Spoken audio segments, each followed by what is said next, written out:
this is a professional business meeting. We know that the meeting is going to contain some very important policy issues related to the start of school, but I expect that the meeting will remain calm and that we will all continue to maintain decorum. All right? If you would stand, please, for the Pledge of Allegiance. I pledge allegiance to the flag of the United States of America and to the republic for which it stands, one nation, under God, indivisible, with liberty and justice for all. Thank you. Be seated, please. Ms. Breen, roll call. Brett. Here. Tom. Tommy. Here. John. Here. Erica. Here. Mike. Here.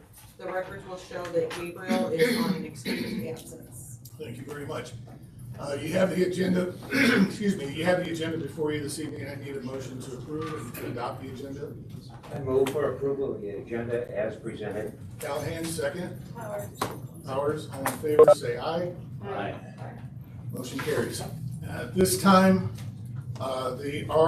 excuse me, we will have comments from the audience.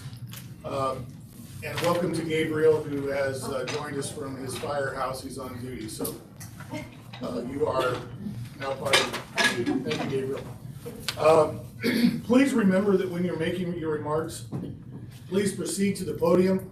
When your name is called, share your name, city of residency, what school your children attend, if applicable, and the name of any group or organization you may be representing.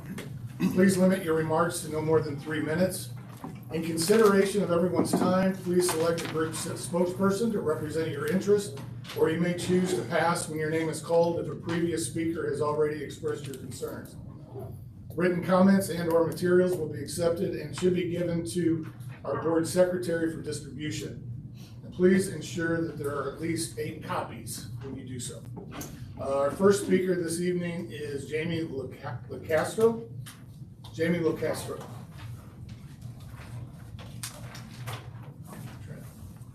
Hello, everyone.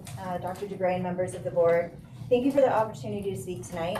I'm from O'Fallon. My kids go to TCE in Fort Zumwalt West Middle. And I'm here tonight to respectfully ask you to reinstate a mask mandate in our schools. One of the books that my kids have studied at TCE is The 7 Habits of Happy Kids. I thought what better way to honor what they've learned here in the district than to use these 7 habits to advocate for them. I'll email you a full copy of my speech tonight because with the time constraints, this will be brief. The first habit I'd like to discuss with you today is seek first to understand, then be understood. This habit is about taking time to understand the perspective of others. In an effort to do that myself, I would like to ask the board 2 questions today. Although I know you can't answer in this format, I would welcome and appreciate any responses this week. The first question that would help me to better understand your current position would be, what was your #1 mitigation tool against COVID-19 in place for the previous school year?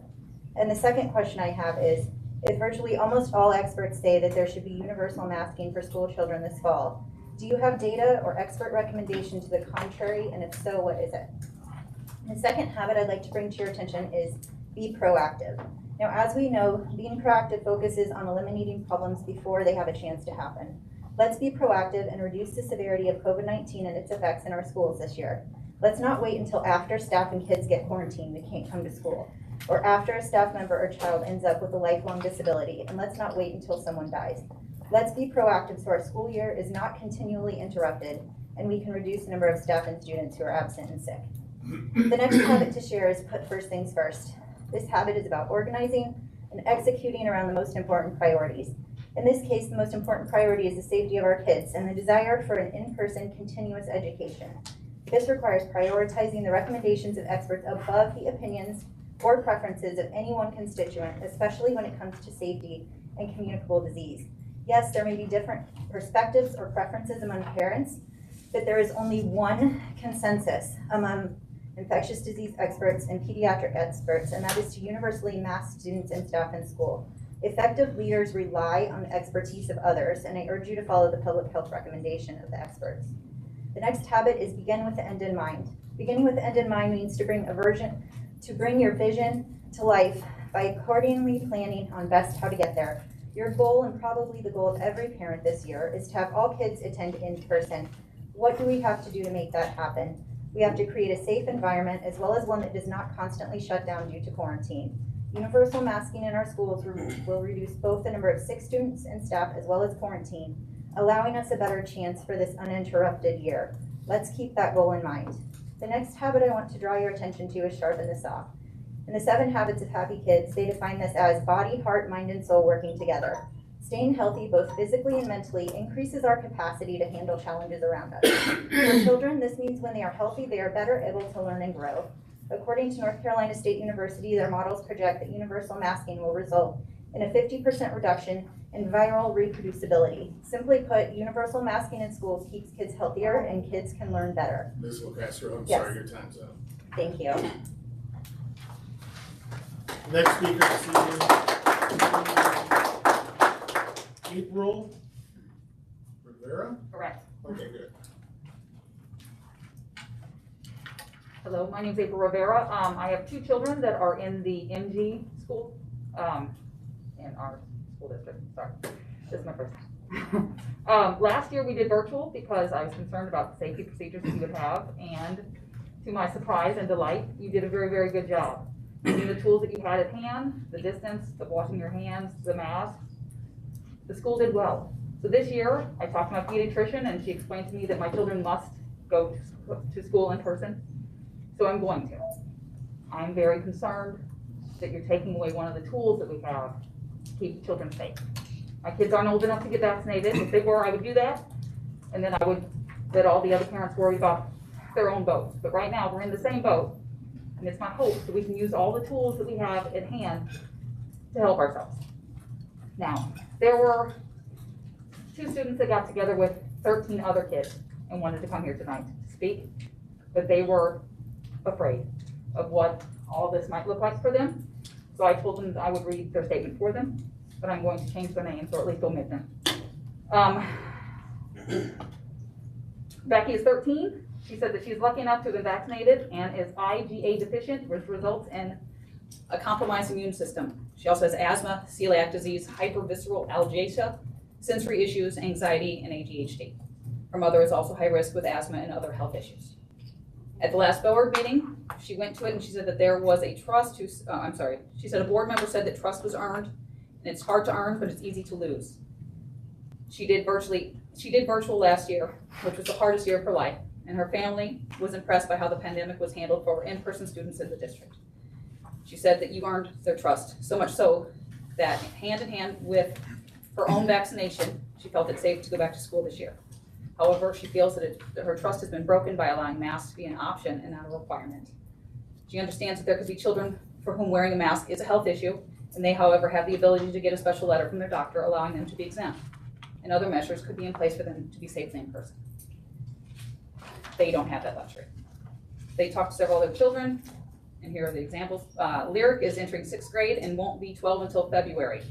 Miles should be starting kindergarten, and virtual isn't even an option for him. Olivia will be a senior this year. She has HLHS, which is hypoplastic left heart syndrome. That means that she was born with half of a heart, and she is extremely high risk. All these kids are asking to go to school, and they should be safe to go to school, and there's no reason to not use the tools that we have, that every major health program that we have in our country is referring for us to use. So please, keep us safe, okay? Thank you very much. Next speaker is Megan Rogers.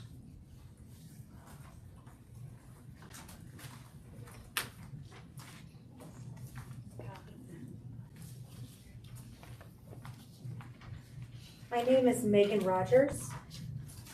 I live in O'Fallon. My daughter is 7 years old and goes to JL Mudd.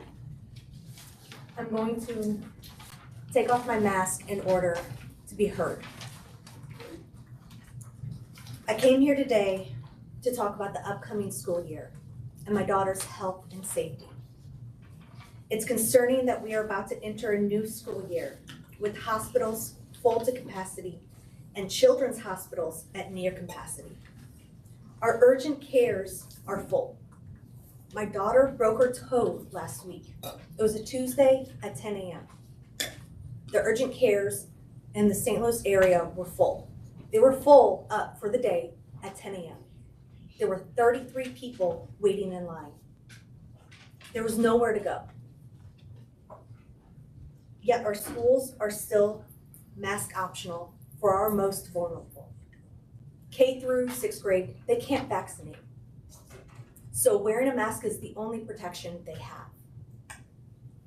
Francis Howell, Winsville, and most St. Charles schools have made the switch from optional to mandatory. 70,000 pediatric doctors that make up the Pediatric Association have advised and urged that masks are not optional, but mandated. But we still haven't. I'm immune compromised. My daughter, 7, has an autoimmune disease with chronic lung infections. My son, 2, was a preemie and has chronic lung infections with possible asthma. They can't get vaccinated. Their only protection to protect me is to wear a mask. To protect themselves is to wear a mask. I have the vaccine, but it doesn't work for me. They don't know if it will work. There's a good chance that I can get it and I can die. My daughter, we did virtual for kindergarten. It doesn't work for her. She has to be in person. She's already trying to play catch up from kindergarten, from that one semester of being virtual. It's just not an option. Like most kids in elementary school, virtual is not an option. They need in person. They need it for socialization. They need it to actually learn. And I'm afraid that if we go into a school year with no masks, that it's going to be forced into virtual. And it's only going to end up like that because so many people are going to become ill, teachers and students. Don't let it end up like that. Be proactive. Do what we did last year. Last year, my daughter went to school. It was the first time that she's never been sick. In kindergarten, she was out 3 weeks for an illness in October, 1 week in November, 2 weeks in December. Sorry. In January, I got a letter from the school stating that if she got sick anymore or missed any more days, that they would take legal action because of how many days she missed. In 1st grade with masks, she didn't miss 1 day. Me and her didn't get sick once. Okay. Not from regular illnesses. Please reconsider. Thank you very much.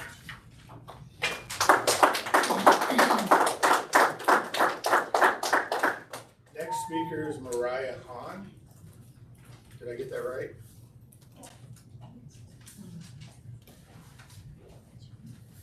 And these are just in order as I received them, so nothing special.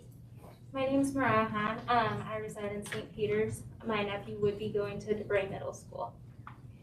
Good evening and thank you for giving me the opportunity to speak at your meeting tonight.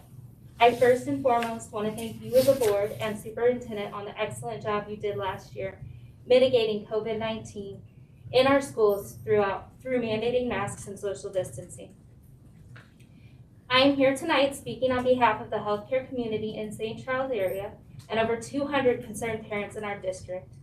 I am a registered nurse who has taken care of hundreds of critically ill patients with COVID-19 since the pandemic started.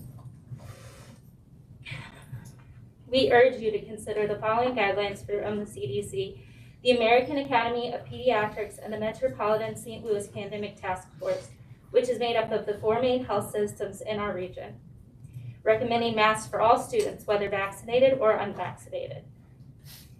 And on August 2nd, 2021, when the Pandemic Task Force first started publishing pediatric data, we had 20 children hospitalized and 7 children in our ICUs.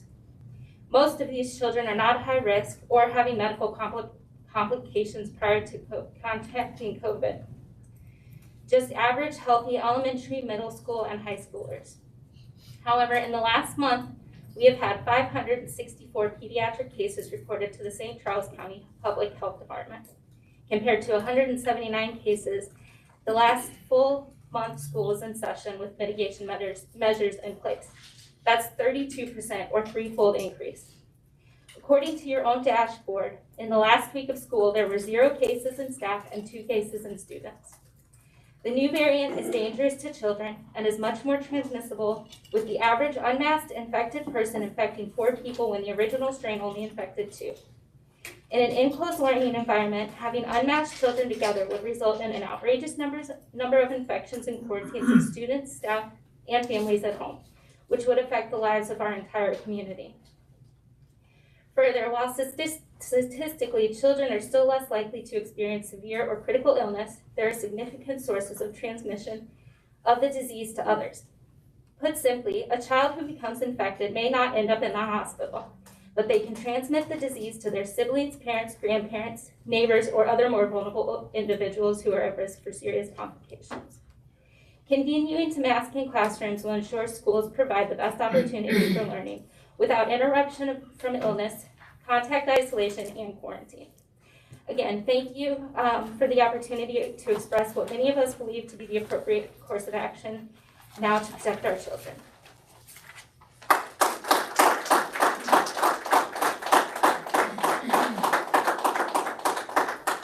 Sarah Hemmon. Sarah?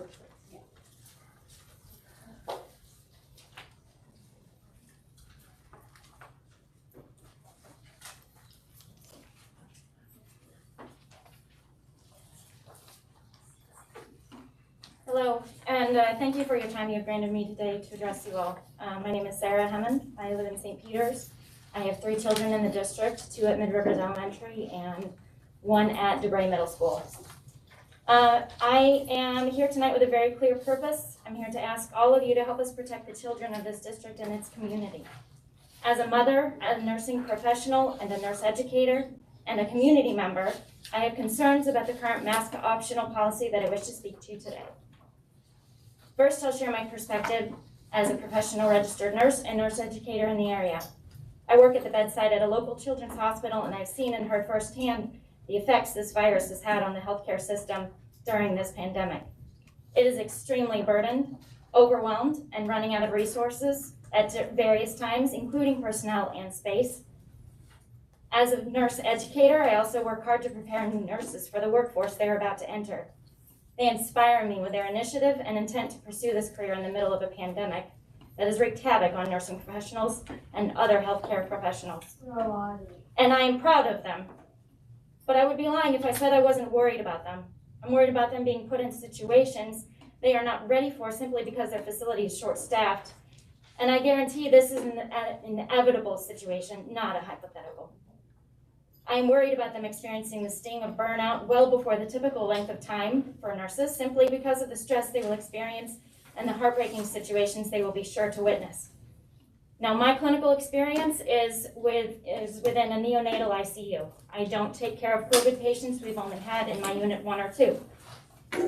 Thank God, my patients, some of them have heads smaller than the size of my fist, and I do not have a big fist.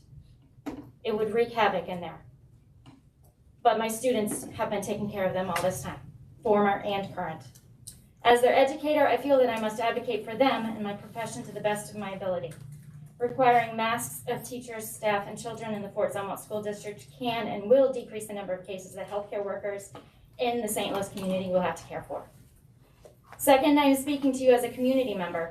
Everyone in this community, not just parents and guardians, has an expectation that when we send our children to school, they will be protected and kept safe as much as reasonably possible. That is, in fact, why we have tornado drills and fire drills and why we have intruder drills.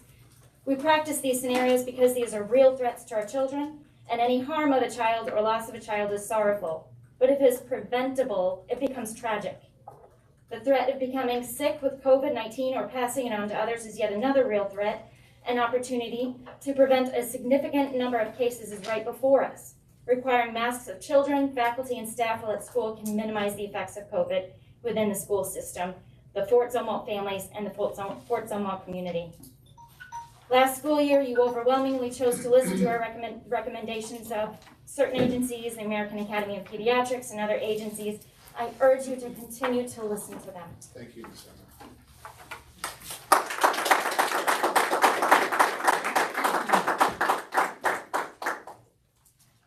Mary Ann Boatwright? Is that correct?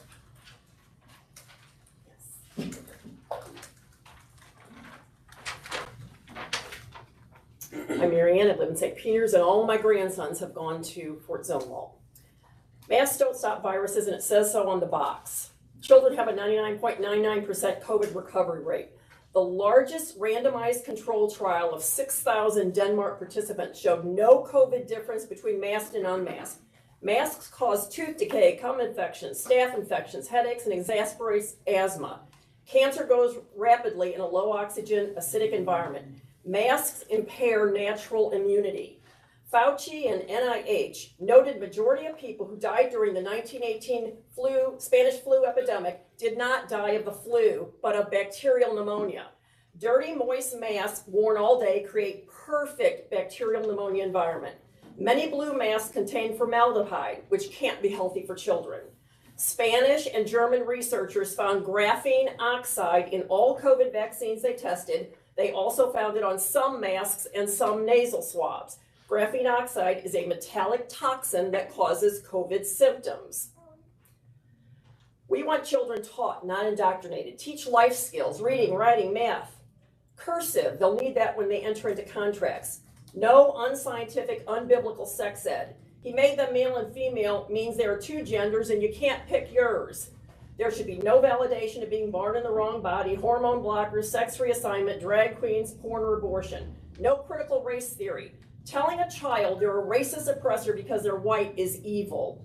Telling a black child they can't succeed because white people have privilege and they don't is despicable. CRT segregates children by skin color, which is a definition of racism. This physical and emotional abuse is a crime against humanity and is being perpetrated against our most vulnerable. COVID gave parents a peek behind the indoctrination curtain. Rockwood and Francis Howell's CRT, parental deception, was exposed. Fort Zumwalt teachers who expected to stay home on taxpayers' dime and not teach overplayed their hand. They woke mama and papa bears. Parents had to find daycare, work a job, help children with virtual learning. Some teachers didn't even want to work the virtual learning. Good teachers, you're not alone. Speak up. Do the right thing. Get out of the NEA. The Bible tells us do not be afraid. This is your time not to be afraid.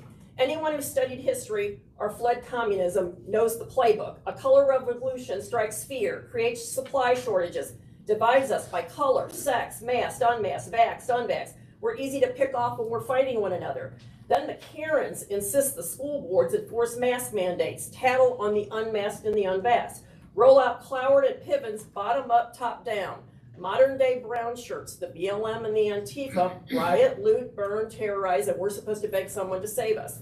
No mask mandate, no forced experimental biological, no unscientific, unbiblical sex ed, no CRT, no support of BLM or Antifa or any Marxist or communist groups.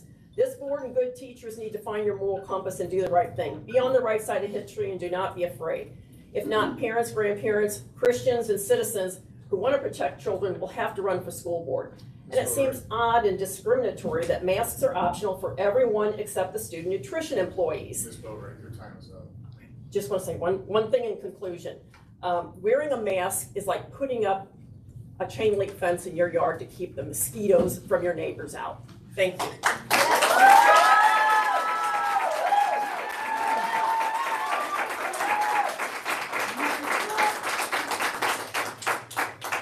Carol Pitzer.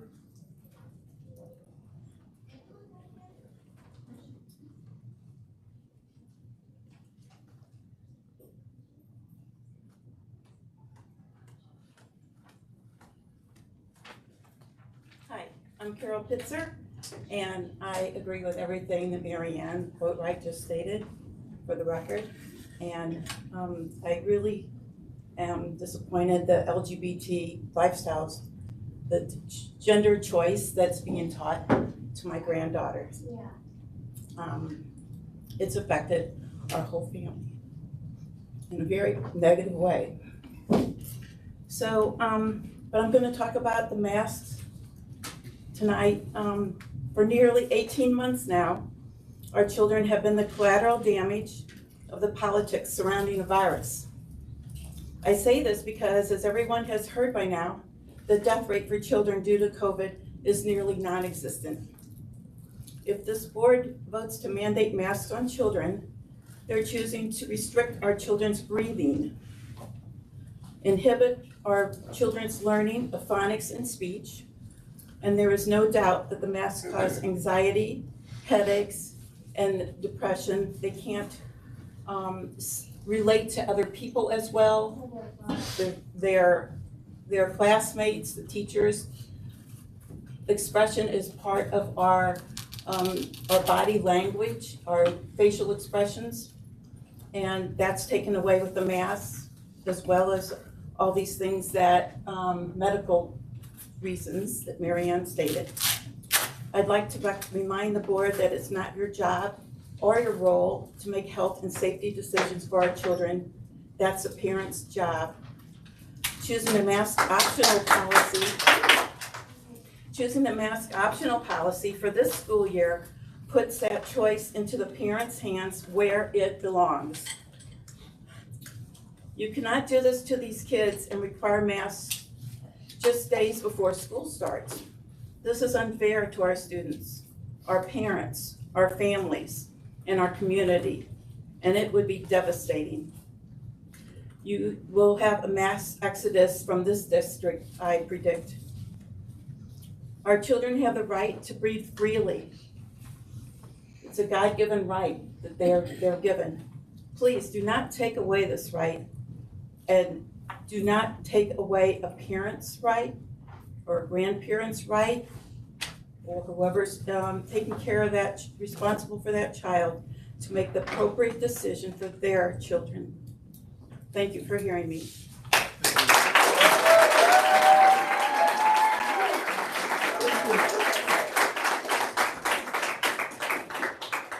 Angela Haas.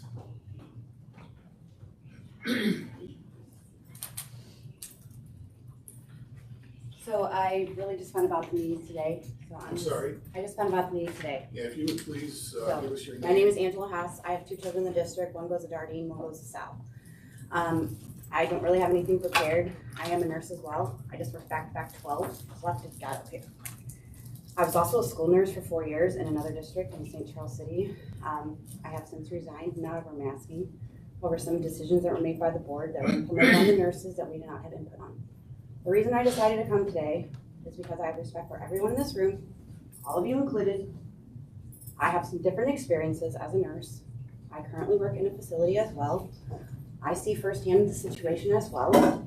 However, I do not feel that mask mandates for children are necessary.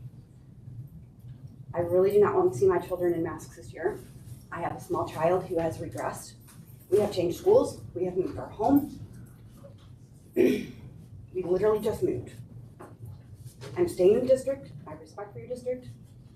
You have chosen to allow my other daughter to stay at South Middle because she's going in her 8th grade year. I have watched you guys go through a lot. I have gone through a lot personally, professionally, and emotionally. I apologize about my emotional state right now. I literally just found out about me.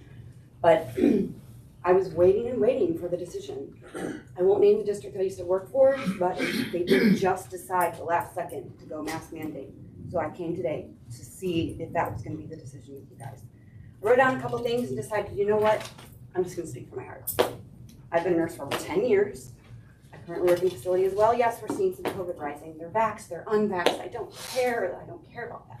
I wear an N95 at work that fits my face. I wear my PPE appropriately. I take precautions. I teach my children about hygiene. I teach everyone around me how to be safe.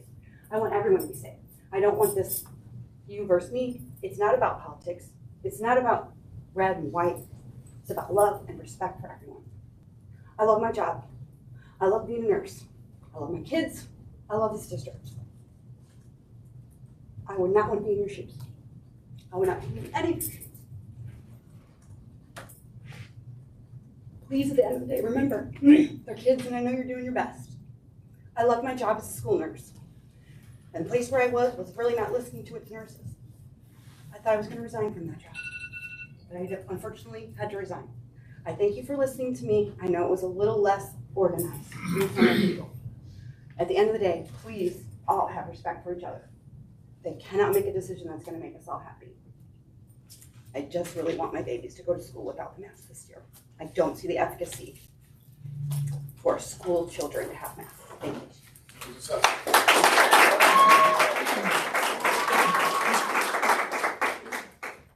I'm sorry, you say? Oh, no, I just said thank you very much. I'm sorry, I had a question. No.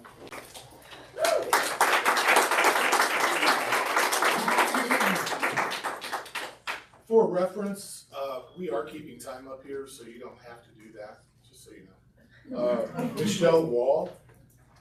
Michelle Wall.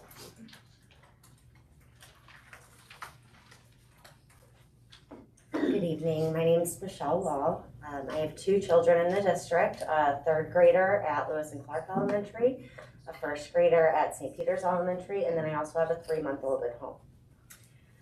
Currently, our school district currently meets the level of substantial spread in our community according to the Missouri Department of Health and Senior Services.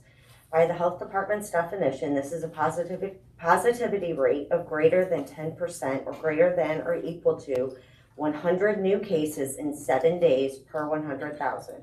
As such, are you, the superintendent, and Fort Zumwalt Board of Education going to make our schools follow the operational guidance set forth by the health department for areas that fall under these rates? Those guidelines include as follows: implementing physical distancing of at least 3 feet, maintaining seating charts in classrooms, buses, and the cafeteria, eliminating field trips, student assemblies, and school-wide parent meetings, establishing a protocol for student pickup and drop-off, including staggered entry and release and marked spaces for pickup, screening students and staff for symptoms, establishing alternative serving models, including serving meals in classrooms with the use of additional spaces to maximize distancing, such as using gyms or outdoor seating, cleaning and disinfecting each space daily, offering screening testing at least once a week for unvaccinated students and staff.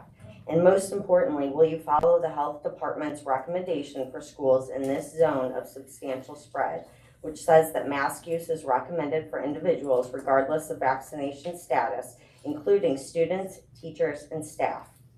Please make available immediately to all patrons of this district a plan that includes how you are going to address all of the operational guidelines from MDHSS and communities with substantial spread. Please keep our children safe. I would also like to add that we do all have a choice, but as the district, it's our responsibility, and I don't envy your position either, but to make sure that we're making the best decision for all students. And people do have the choice to opt out, and so that is their prerogative. Thank you. Thank you.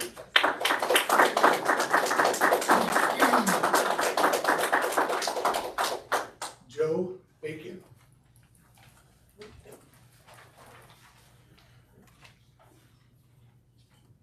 Hi, my name is Joe Bacon. I live in O'Fallon. I have a daughter who's a sophomore at Zumwalt North High School, and I also teach and coach at that school. I want to start by thanking you guys from the absolute bottom of my heart for last year.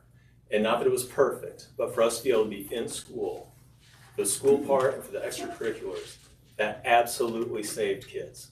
And I'm not exaggerating. That was such a huge deal. So thank you. I know it was kind of a bold decision at the time.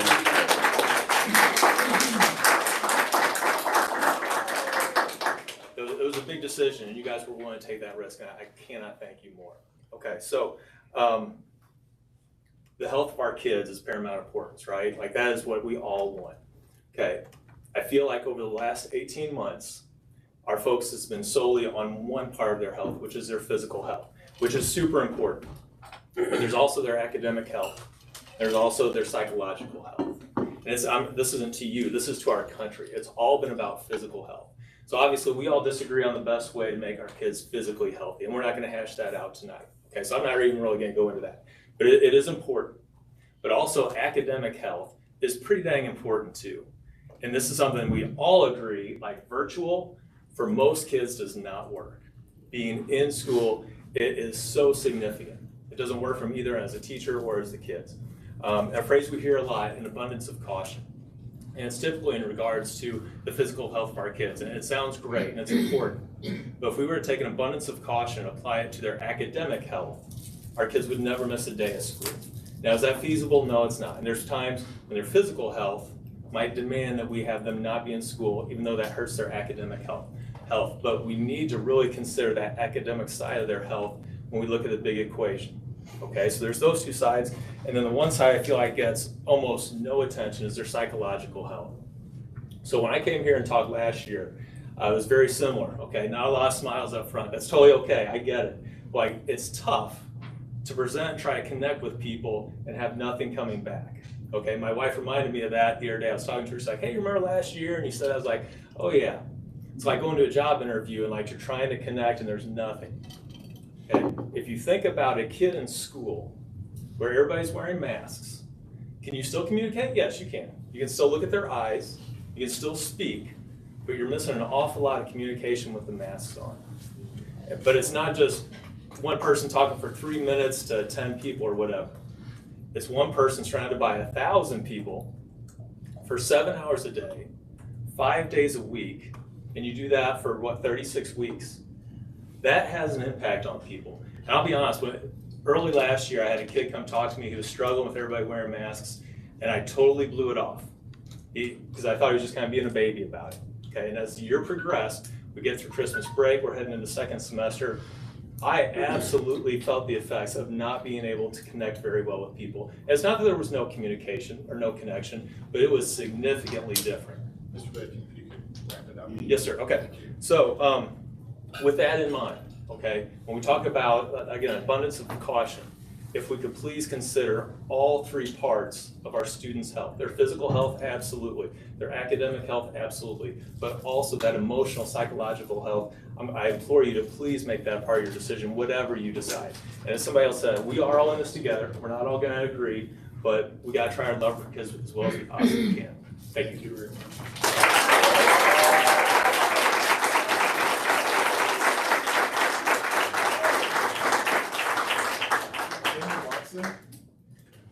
Jamie Watson. Last call, Jamie Watson. No Jamie Watson. All right. Milo Rush.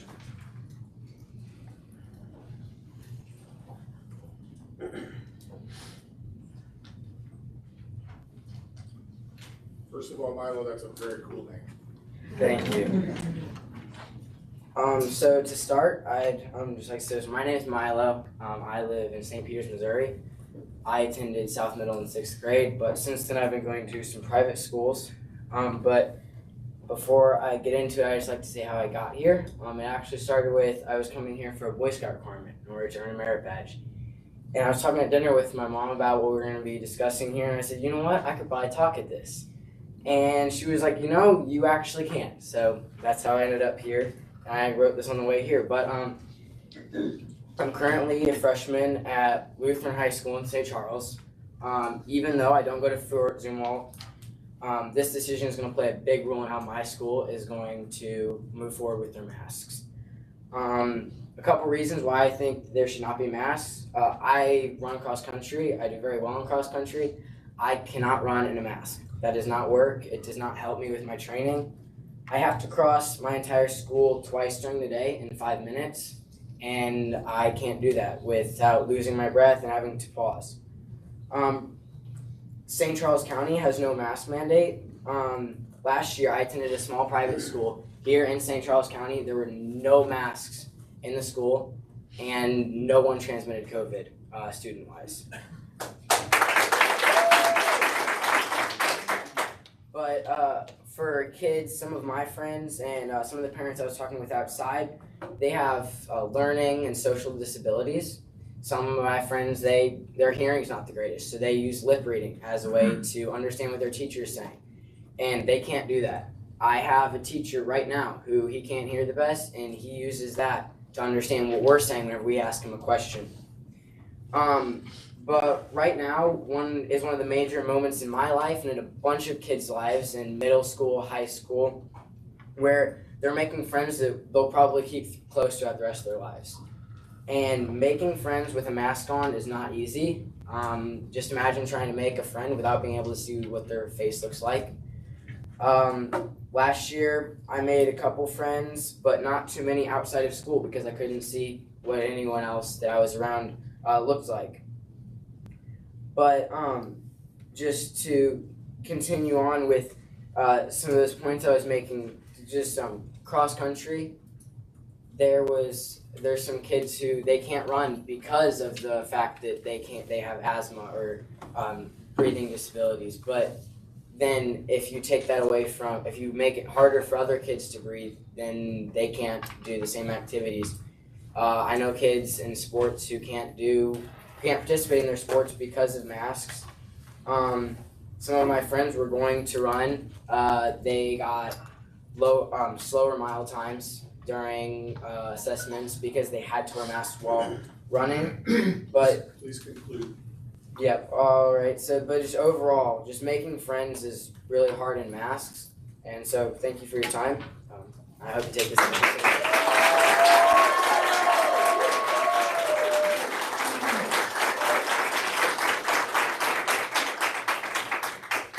Amy Schwendeman.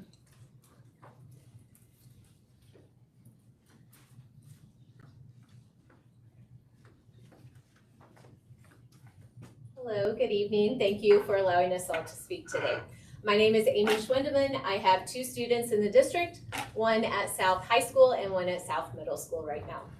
So I am here to support and keep the mask optional. My daughter is in color guard at South.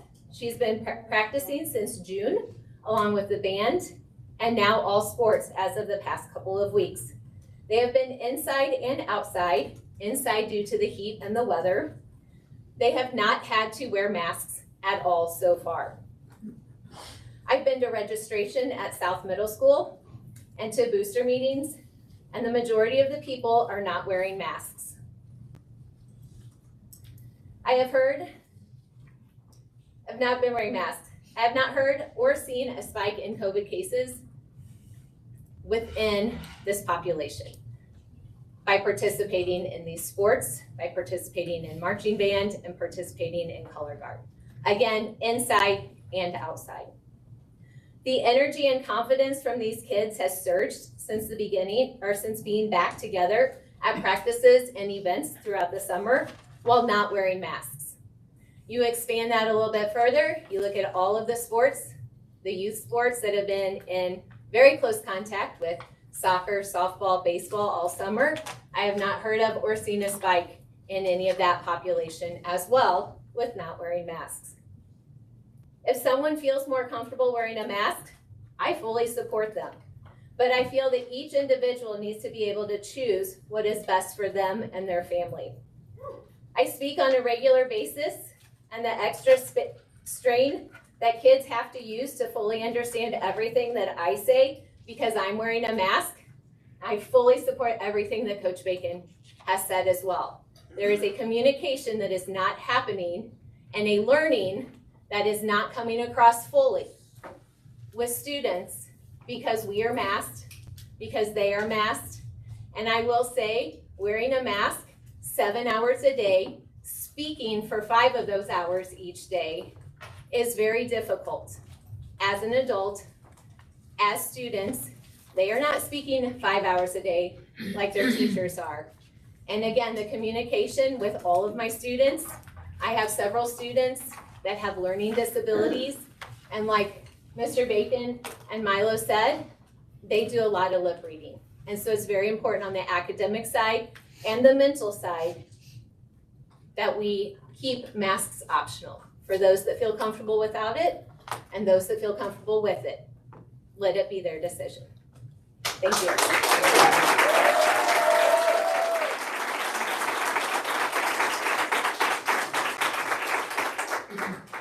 Melanie Bishop.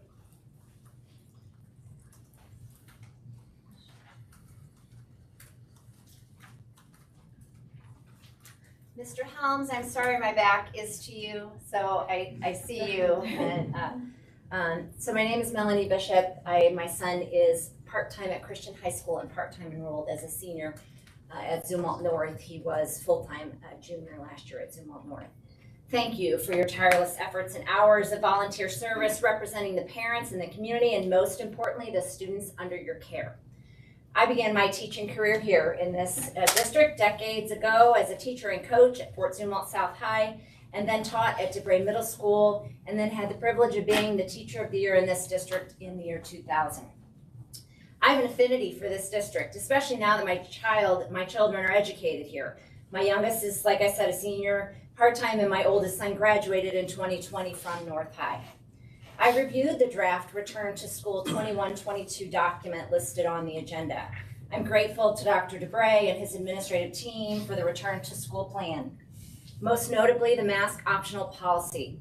I am in full support of the mask optional policy for the following reasons and encourage the board to vote in favor of this Return to School plan. Fort Zumwalt is a trauma-informed district, and I appreciate the social and emotional supports that are noted at the beginning of the Return to School plan. There is a lack of evidence and data to support requiring children to wear masks. However, if a parent wants to send his or her child to school in a mask, that parent absolutely should have that right. But some parents feel requiring children to wear masks for 7 hours a day lacks common sense and basic human dignity. We can talk about the fact that children are not dying from COVID at any greater rate than the influenza. In 2018, the school year 2018-19, more children died from the flu than have died in the last year and a half from COVID. But I would rather spend my remaining 2 minutes talking to you about the psychological, emotional, and mental damage many students experience from wearing a mask, mine included, my son.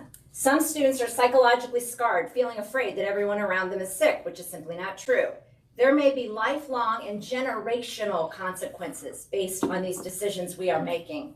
All students need to be able to see their teachers, administrators, and classmates' facial expressions. This is an important part of physical, social, and emotional development. Young children need to see their teachers' faces, and in particular their mouth, as they are learning how to read and speak. Middle school students need to see their teachers smile at them for positive feedback in a lesson. High school students need to see their friends' smiles, as peer relationships are so critical in the life of a teenager. And in addition to the facial expressions, students will not be able to receive if masks are required. They will not be able to give smiles and facial expressions. Last year, when we all were wearing masks, I'm sure you remember a time, maybe you were at the grocery store, when you wanted to smile at someone, but you realized the smile was pointless, useless, because no one would see it. So there was no point to smile, and we wonder why our children have been more lonely, depressed, and disconnected this past year. Ms. Bishop, if you could conclude. You may have seen a recent school board meeting in Tennessee when Matt Walsh said, please don't place the burden on our children. The mask mandate is not to keep them safe. They are safe. It's not to keep the adults safe because they can get vaccinated if they want to. Mask mandates are being forced on children to make administrators and board members feel better and provide some strange sense of protection. And in closing, Fort Zumwalt has always been a leading district in the St. Charles, St. Louis, and surrounding areas, and I encourage you to courageously lead this district to stand firm in doing what is in the best interest of the children who desperately need the adults in their lives to protect their physical, social, and mental well-being.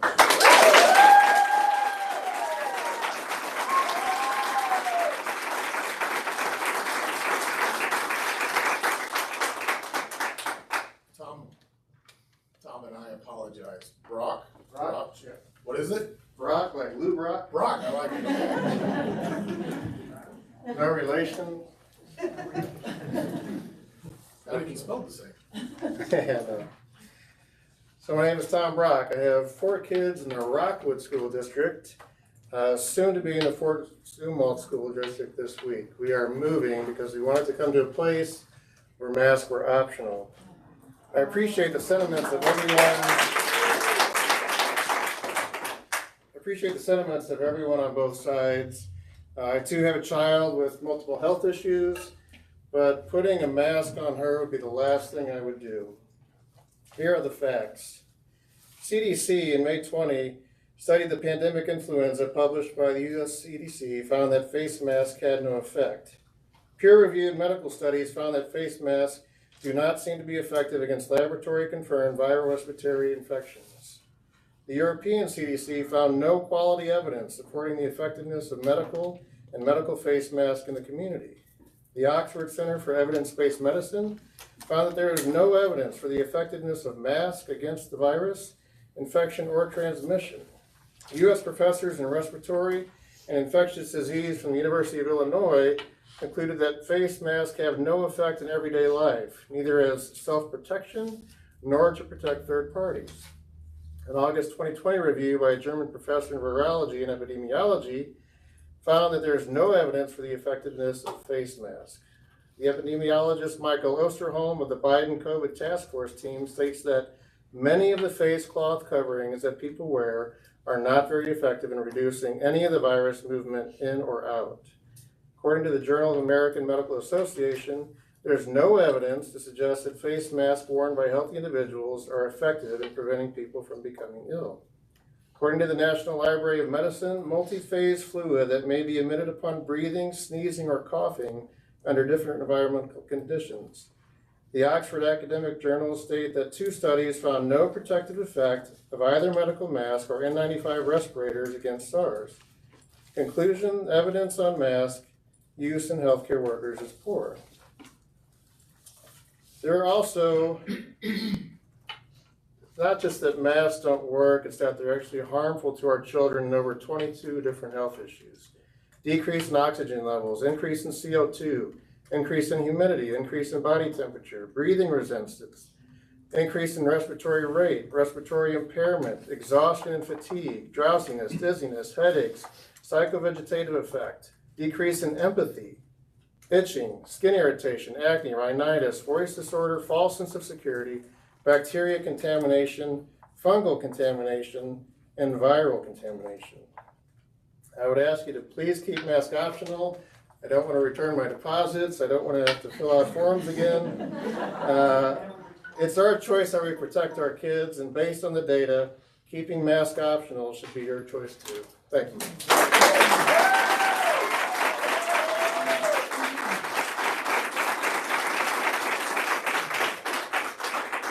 Our last speaker of the evening is Hayley Hercules.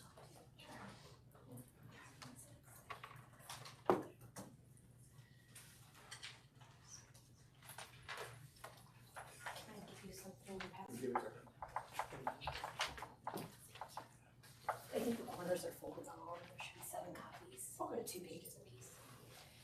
Good evening. I'm Hayley Hercules. We are a new family to the district. I and my husband are both graduates of Zumwalt. My daughter Charlie is with us. I had sent you guys an email last week, so I provided a copy for that. I'm sure you guys have been overwhelmed with emails, so I want to make sure you guys had that readily available and kind of connected the dots here. Basically, the email explains our family's unique circumstances surrounding our special needs daughter who will be entering in the 5th grade. She will be attending Westhoff Elementary for the BEST program. Her name is Charlie and she is with me this evening. I think it is important that we take note that life is full of choices and majority of those choices have potential risk factors. Only we as parents can weigh those risks and ultimately determine what we feel is best for our families and particularly our children. Per the CDC, unintentional injuries such as those caused by drowning and traffic accidents are the leading cause of morbidity, and mortality among children ages 0 to 19 in the United States. However, most of us still choose to drive cars and allow our children to swim. I am sure you have been receiving emails from parents requesting masking be mandatory within our schools this year. However, I want to be sure we are watching out for the well-being and quality of education for all the children, as I would hope that would be your main objective as well. I am here to reiterate my expectations regarding masking within our schools this year. Due to our children's varying needs, it is absolutely impossible to lump all the children into the same box due to each child's specific and potentially unique needs. There are numerous factors that play into a family's decision regarding masking their children, and it is realistically impossible for you all to understand which each family's needs are. As a board member, your obligation is to watch out for the well-being of all children. Your decision should be impartial per the oath you took upon entering into your elected position.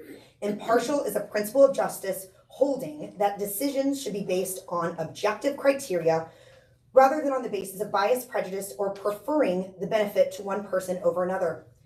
Considering this information, it is without a doubt in the best interest of all children to allow their families to determine whether masking is appropriate for their students' particular needs. That is why I'm asking for you to stand firm on the mask optional policy. Let's make sure that we acknowledge that our children in the community have been living a quote-unquote normal lives throughout this entire summer. They're attending summer camps, daycares, youth groups, church camps, and extracurricular activities such as contact sports, jump parks like Rock and Jump, all while being closely exposed to other children and unmasked. These activities within our community will continue to occur whether masking is mandatory or optional within our schools. You need to ask yourself, is this is truly about the health of our children or potential overreach of our local health department? Why is the local health department allowing these entities above to operate at full capacity with no obligation to contact trace as they are demanding our local school districts do? In a report issued by the American Academy of Pediatrics dated 8/12/2021, just 4 days ago, the mortality rate of children due to COVID is 0.00% to 0.03%. It is important to note that this latest data includes the new COVID variant regarding school-aged children 0 to 19. Ms. Hercules, if you could get to your conclusion. You as the Board of Education need to focus on the quality of education of our students and not the health of our students. After all, the public's health is solely the job of the health department and not the job of the district or the Board of Education. Thank you for your time.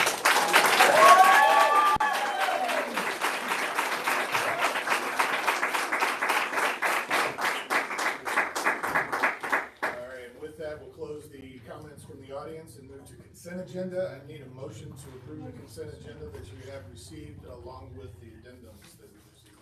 I move for approval of the consent agenda. Mr. Callahan, thank you. Second, Mr. Moore. All in favor, say aye. Aye. Any opposed? Like sign. Motion carries. Financial reports, Dr.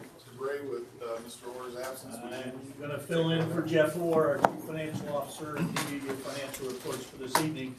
So in your agenda, you've had this for almost a week, and it was reported by Jeff that our monthly fund balance was $55,430,480.92. Of that, $52,841,245.73 was invested, and that was based on school bonds, bond proceeds, our debt service fund, and $39.5 million in operating funds. So most of our cash was invested. Revenues for the month, $9,567,222.23. Expenses for the month, $8,051,631.99. So we improved our balance by $1,515,590.24.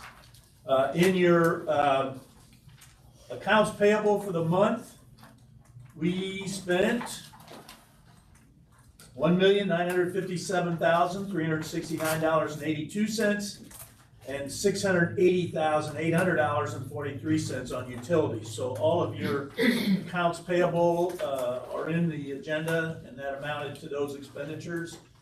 I would recommend that you would approve the financial reports for this month. Any questions regarding the financial reports that Dr. DeBray might be able to answer for you this evening if you haven't already talked to Mr. Orr about it? If not, I need a motion to approve the report as presented. Ours, second. All in favor, say aye. Aye. Opposed, like sign. Motion carries. Thank you.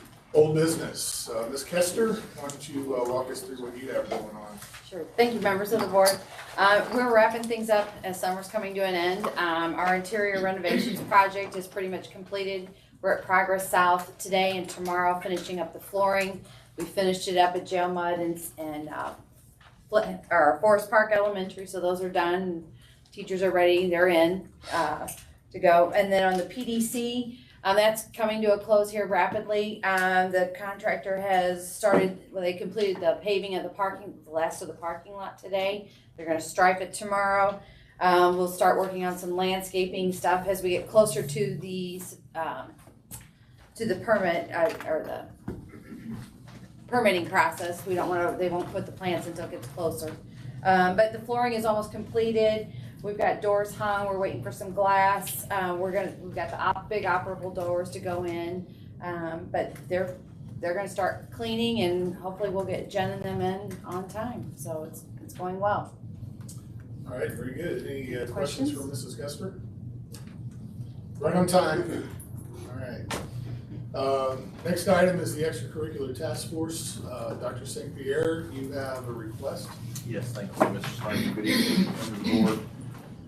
You have a memo in your packet requesting that the extracurricular task force be allowed to meet, and we discussed this at the prior board meeting, and the Board of Education wanted some additional information on what our current reality was and as it pertains to existing clubs and operations, and some of that data was, I think, submitted in the notes for you to review. Would again bring forth this recommendation that the task force be allowed to meet. Any new club recommendations would come back to the board for your review and approval as well. Answer any questions. Anybody have any questions? Mr. Callahan? Just one comment. Thank you for the report on the extra duty clubs. We have a student body that gets very busy after the end of the normal school day. Yes, 17 absolutely. pages. Absolutely, yeah. There's a lot of information, I realize that. So I have a question, if I may, Henry. Is there any possibility for the extracurricular task force to meet and review the current clubs that we have? I skimmed, honestly, 17 pages, I skimmed through them. I found 26 scrapbooking clubs, 20 fiber clubs, which is crocheting, 17 stamp collecting clubs. I don't know what the educational value is in some of these. It sounds like more of a babysitting situation, or, kids, they're not playing with friends. We've got 8 gaming clubs that they could go home and play their video games. Instead, we're paying teachers or staff to sit for an extra hour, up to 60 to 90 hours to watch over these things. There's an incredible amount of money that we're paying on these extracurricular courses, and I don't know, that's just my opinion. Quite frankly, the ask to reconvene for more clubs, in my opinion, is something that we may not want to do. But of course, it's at the pleasure of the board. Any other comments? There is one thing on all the different clubs that are on there, and I know we're gonna have a mix. What bothers me is there's not a club on there for tutoring. So we have all these clubs and all these things with our kiddos that we're giving them that, but we know, especially in current situations, that a lot of kids need that extra help, and parents are put in positions to try and find that outside of school. So, just in my thinking, if we're gonna pay for these things and do that, each school should have some sort of tutoring for these kids to do if we're offering clubs, because that's a definite need. And Erica, that may very well be one of some of our strategies for working with kids that have fallen behind, particularly with virtual instruction last year. And that would qualify for semester spending on after-school tutoring or before-school tutoring. So that may very well come to pass there. These clubs, there's a procedure set in place as to what a staff member has to meet in order to have a club, and there have been some of our schools that have multiple PE clubs, for example. But if they follow the procedures and they pilot the club for a year, then that meets our goals. Now, we then have to make sure that they have the number of club members that's called for and have the number of meetings, and that's kind of an administrative function. But those clubs are, based on student interest and staff interest, wanting to sponsor those after school, and that's been that way. I think we've often questioned the need for how many of the same clubs we have, but again, if the staff member works with students and they express an interest and they can meet all that criteria, we've allowed them to do that. I know there has been, not in Henry's time, but I know it probably goes as far as back as maybe Patty Coram, where the extracurricular task force did a thorough review of all the clubs, and to decide if there was still need for those, and maybe that's something down the road. I don't know if that's something we need to do right now or whatever. And I think that the extracurricular task force tends to, for lack of a better term, maybe rubber stamp some of this because it meets our criteria, where we need to be looking at this point in our lives, the Fort Zumwalt life of our budget. This is $1.5 million worth of funds that we need to be kind of protecting. So I think that at some point in the very near future, we should, and I don't know at this point on tonight, we were asked if they can meet for this specific purpose, or if we want to allow them to meet to do a full review, or if you want to do that in the near future. Dr. Bray, what would be your call on that, if everyone else agrees?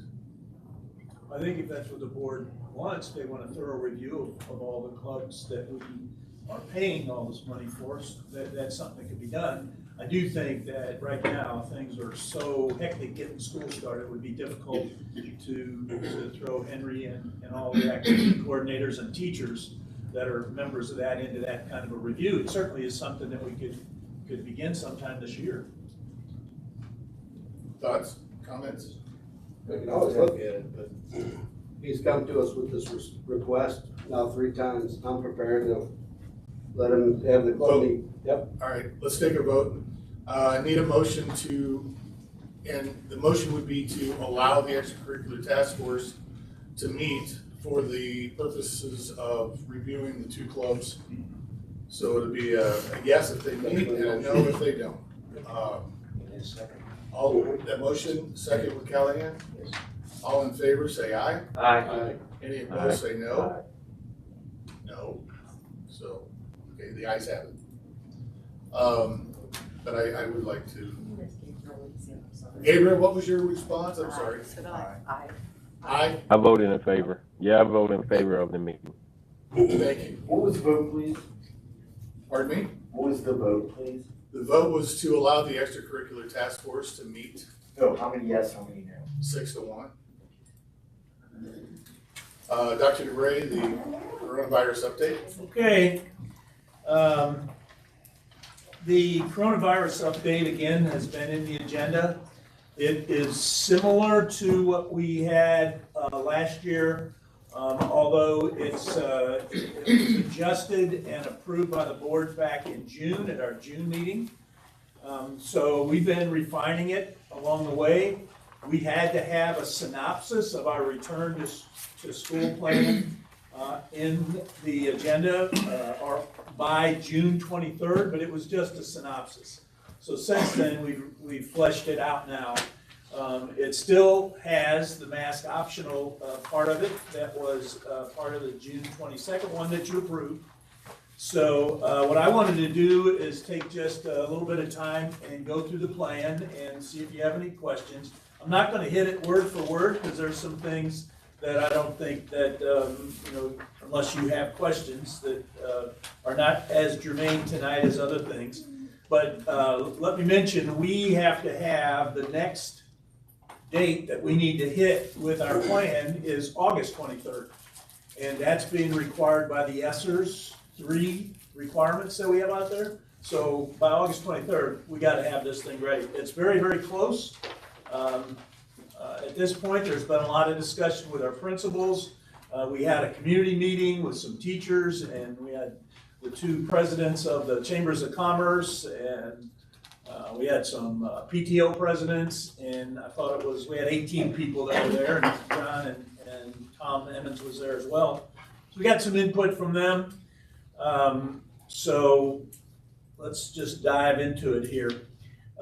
First page talks about teaching and learning, and our plan, our return plan, will have an opportunity for virtual education. It'll all be done through the launch program, the Springfield software platform.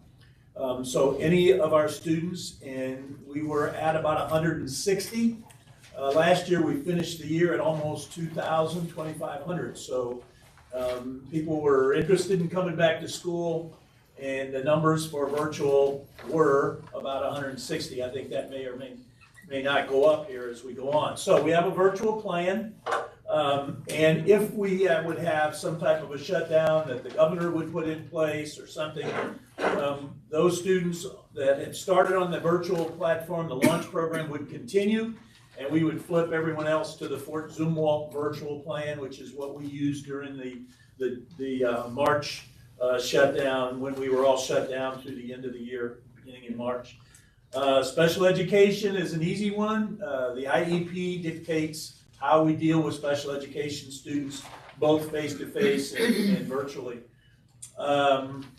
Technology really doesn't need a whole lot to be said about it. We do have adequate number of technology if we have to provide technology for kids to work from home. Hoping that won't happen. Social emotional supports for students and for staff. You can read that. You probably already have. Sanitizing of facilities, very much like it was last school year. We bought the Clorox 360 machines, which allows us to use the Clorox ingredients to sanitize our buildings and our buses.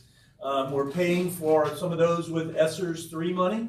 It's a perfectly acceptable expenditure. And then, you know, we're doing the best we can as far as cleaning during the day and in the evening, and then using the Clorox 360 when we need to. We've opened up facility usage again, which we didn't have at all last year. So the public now has access to the buildings. And we, you know, we think we have a good plan. We need to watch carefully the use of our custodial staff, because that's a category of employee that's in high needs. Also, as far as the cleaning and mitigation strategies, we have started using MERV 13 filters in all of our secondary choir and band rooms. And the MERV 13 is supposed to catch particles as small as a virus. So we installed those for secondary choir and secondary band. We have also now started exploring with this additional money that's we're going to have available of federal money. We've explored where else can we go with MERV 13. So Lisa Kester's working on that. We're also exploring some of the equipment that can be added. There's ionizers that can be added that is supposed to clean the air even better. So we're going to make a major push on air quality, and some of that's going to come from our ESSER's money. As far as clinics go, we have all of our nurses are registered nurses, RNs, which is a comfort, I think, to most of our parents that we actually have RNs in our buildings. They are going to continue just as it was last year. We want to make sure that our parents do wellness checks before they send children to school in the morning. Our staff members do those wellness checks, so we're not bringing anything into the buildings. But the nurses are going to watch it carefully. They will participate in contact tracing along with our principals, and that's because the health department does not have enough staff to contact trace all the schools that are in St. Charles County. And if we waited on them doing it, we would have to quarantine a lot more kids than if our own people jump in. That is a burden. And I think we can look at maybe using some of our ESSER's money and hire contact tracers at some of our buildings, which could maybe take some of that burden off of our nurses and administrators, but we'll see how that goes. We will have an isolation room with our clinics, so if they discover someone displaying symptoms, they can move that child into an isolation area, and we can get the child home as soon as we can. Mike mentioned that if a student displays COVID-19 or is a positive case, that we notify the staff and the families of the students in the class or the cohort or on the bus. So we notify everybody, or also in the sports activity. If a staff member displays symptoms, we're going to notify the staff and the families in that building. So that's the same strategy we used last year, and that's our nurses following through on that. You may be interested in knowing what our COVID quarantine protocols are. So in our buildings, if we have a COVID positive test, that's going to be a mandatory quarantine of at least 10 days and could be as much as 14. A close contact to a positive case, person within 6 feet for 15 minutes or more in a 24-hour period, that would be a quarantine that would be from 14 to 10 days. The quarantine could be reduced from 14 to 7 days if they're symptom-free and receive a negative COVID test. So that's a close contact. Exceptions to those protocols for students, if a close contact and a COVID positive person are both consistently wearing masks within 3 to 6 feet, no quarantine, just watch for symptoms. Also, if a close contact is vaccinated and symptom-free, no quarantine. And then lastly, if a close contact was diagnosed with COVID within the past 90 days, then they are not quarantined. They do not have to quarantine as well. In all those cases, you're watching out for the symptoms, because if those develop, then you got a different kind of problem. So moving through to mitigation strategies, as I said earlier, we expect our parents to do some wellness checking before school starts on each day, and that could include temperature check, or should include temperature checks, and check for chills, cough, shortness of breath, fatigue, muscle, body aches, headache, loss of taste or smell, sore throat, congestion, runny nose, nausea, vomiting, or diarrhea. So that's the same thing that we want our staff to look for. If we can keep the illness out of the building, we have a chance to have a real good grip on any kind of spread we get in the building. So we're asking that. We've put out wellness check forms before that parents can use and staff members can use. All right, moving on to district health practices. As I said earlier, right now, the plan that the board approved back in June was a mask optional. That's the same thing that we have right now in this plan, unless and until anything changes. As far as mitigation strategies in the building, we were very effective last year using good hand hygiene. At our elementary schools, all have hand sanitizers in the classes and throughout the buildings. At our secondary schools, we have hand sanitizers located throughout the buildings. Our kids are pretty much in a habit of sanitizing their hands when they go to lunch, sanitizing their hands when they come in from recess. So they do a great job doing that. We'll have signs posted in the classroom and restrooms explaining good hygiene and sanitation. Social distancing, we're going to do the best job we can. That's the most difficult of the mitigation strategies. Some of our buildings can get as much as 6 feet, and that's really good. CDC has dropped that down to 3 feet. We can get 3 feet. It's very difficult to get 6 feet. But as I walk through the buildings, I talk to our principals and remind them about that, and you can always get a scotch more. There's always an opportunity to do that. Elementary is really difficult because those teachers like to bring in things that make education more fun for their kids. So the more that happens, the more difficult it is to get your spread in there. So social distancing everywhere we can, we're going to follow through on. Riding the bus will be masks. We have to have masks on the bus. That is still part of a executive order. It's due to expire September 13th. Who knows if it will or it won't. But that is the same order that causes masks to be worn on airplanes and public transportation. Right now, schools are lumped into that public transportation. So our bus drivers will ask our kiddos to wear masks, and we'll do the best we can, but they have to pay attention to the road too. So but that is the way that is now. And our buses, in between runs, we'll sanitize the buses. When they come in at the end of the day, we've got the Clorox 360 machines out there, and we can use that chemical and kill the virus out in the school buses. Mealtime, we will do the best we can with social distancing. We talked with principals just recently, and we were thinking we wouldn't have to. But as the virus stays in our community, we think we do. So we're going to do our best to do all that social distancing again as best we can. Hand sanitizing will go on.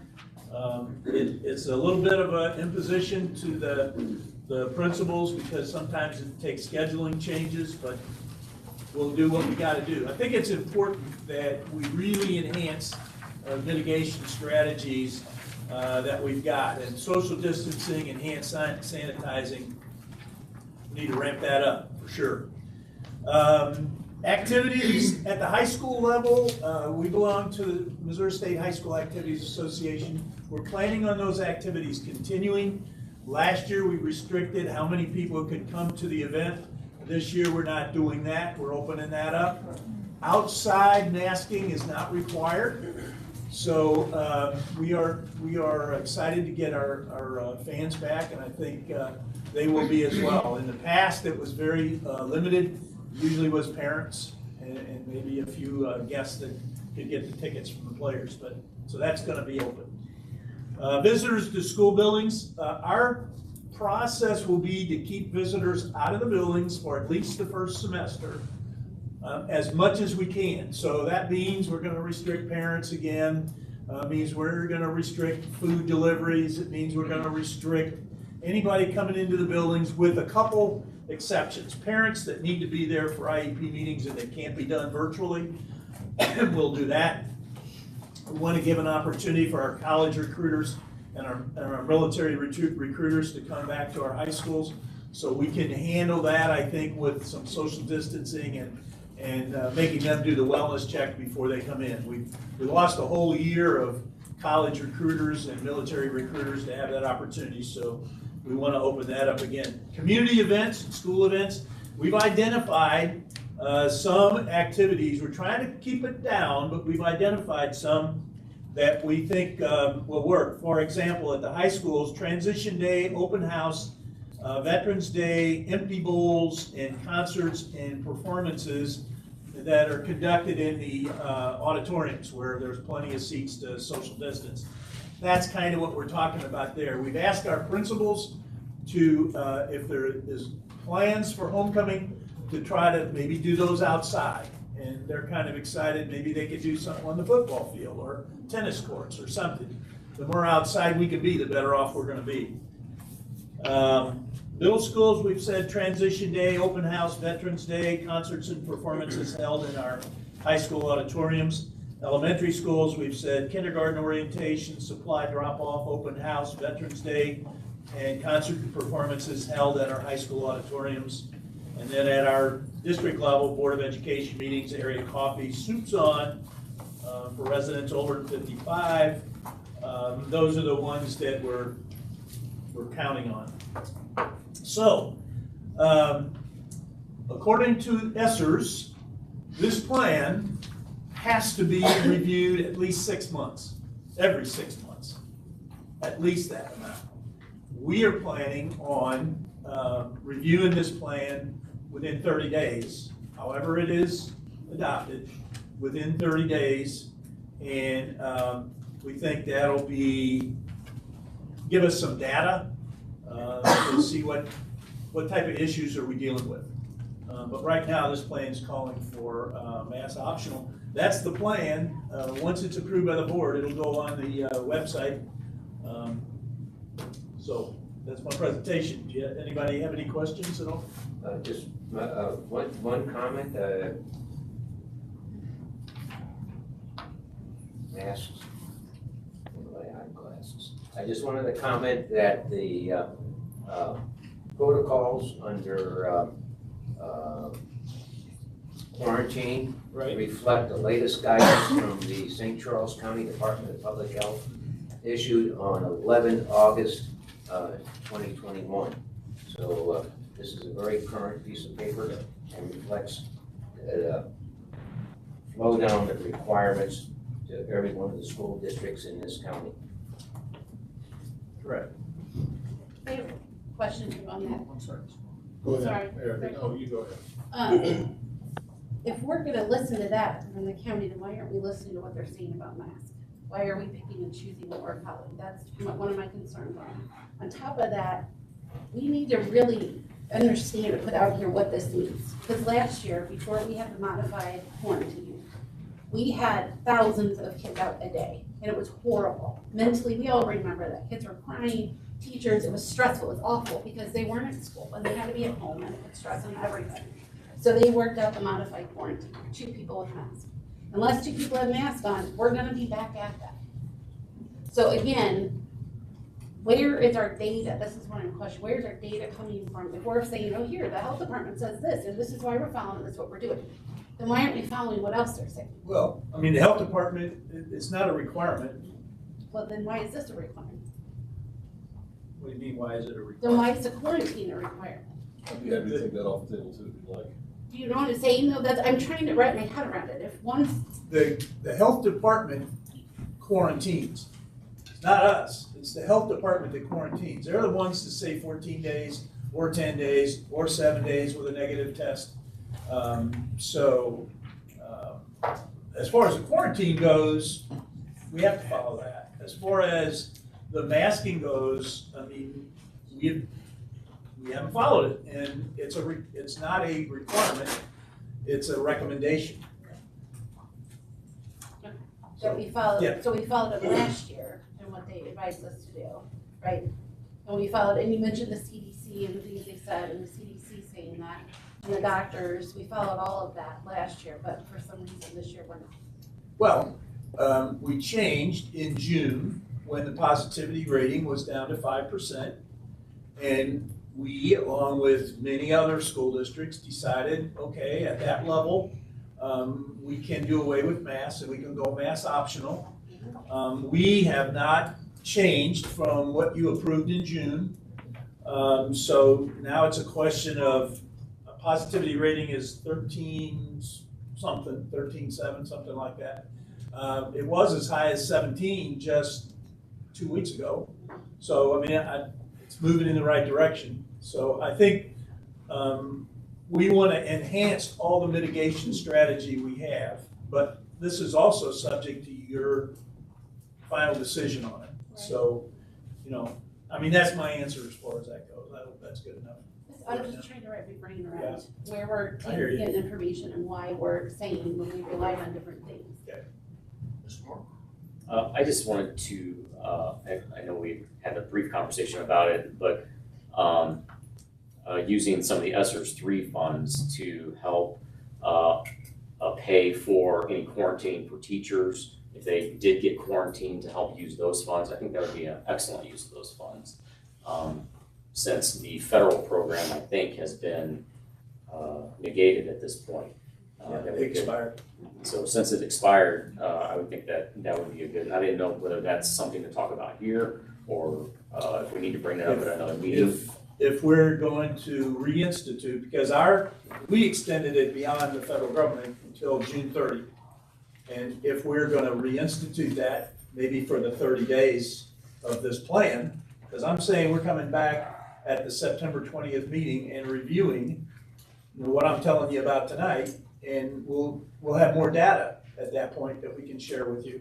So if that's the case and you wanted to reinstitute, the board wants to reinstitute the COVID leave, that's going to take a action tonight.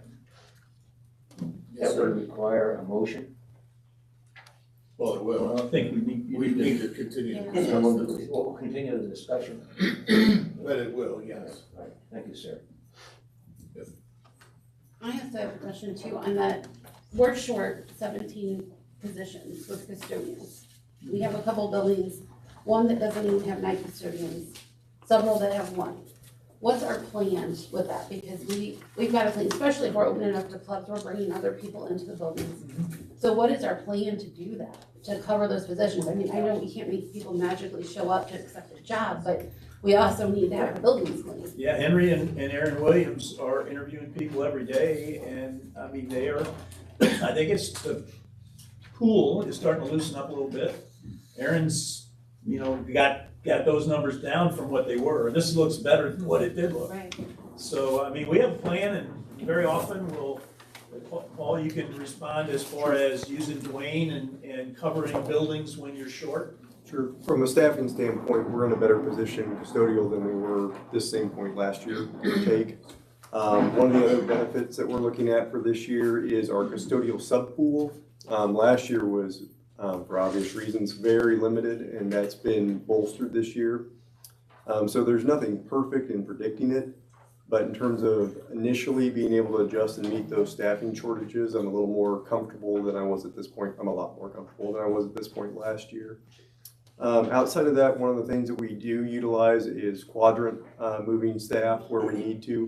So if you've got a building that has a little bit better staffing, we can maybe push our night foremans in, help them out, and shift staff over to cover those shortages. So it's a good beginning plan, and then you see how the numbers unfold and you deal with it day to day.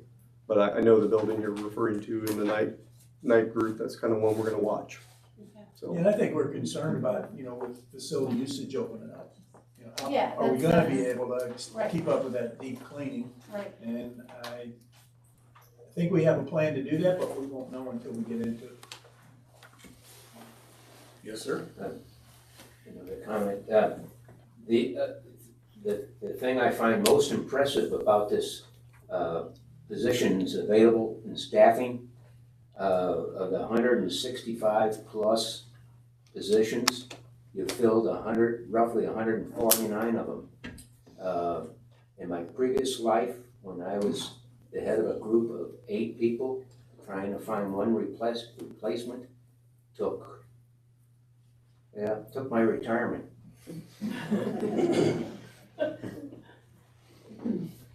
So any other comments? I have Yeah. a question. Go ahead, Tom. From what I get, you want masks?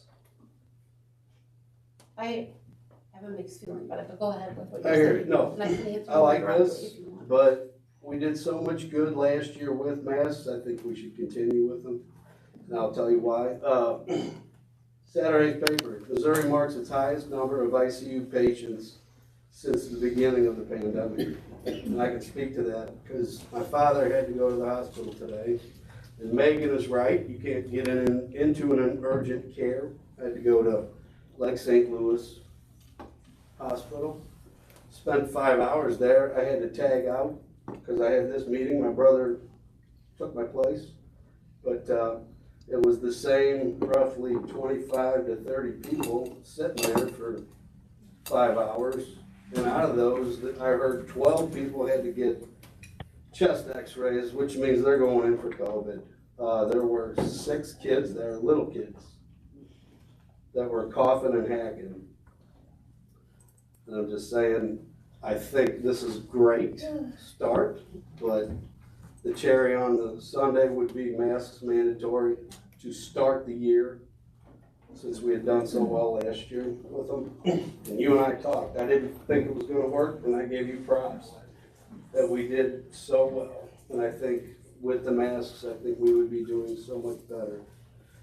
And reason, you have to protect the lowest in terms of health of your students.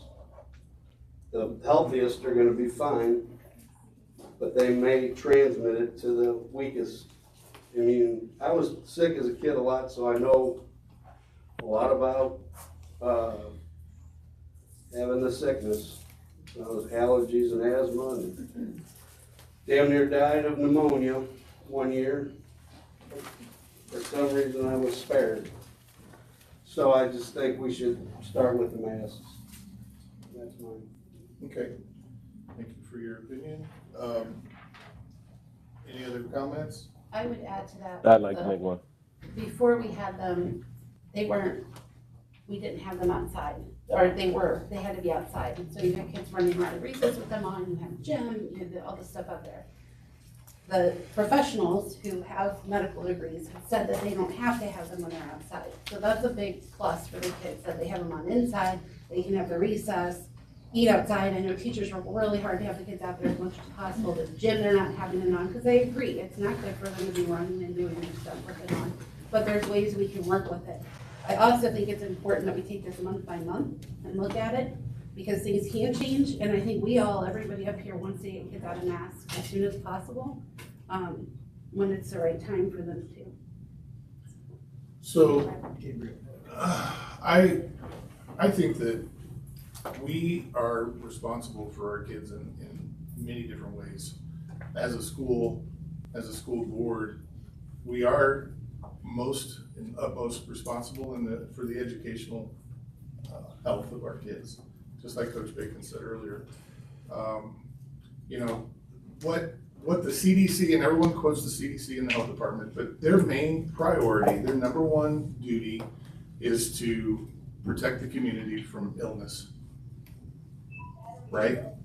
Now, this illness may or may not affect. We find ourselves chasing the science. We don't know exactly what we've got and where we're headed.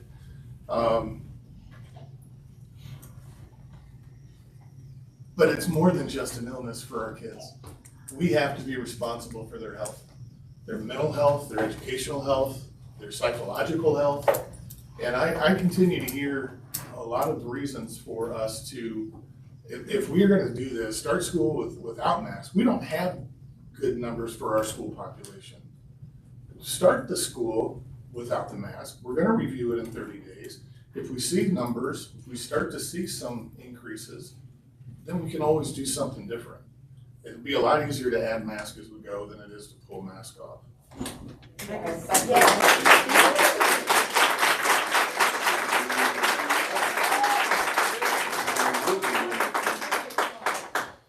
I'm sorry, Gabriel, go ahead.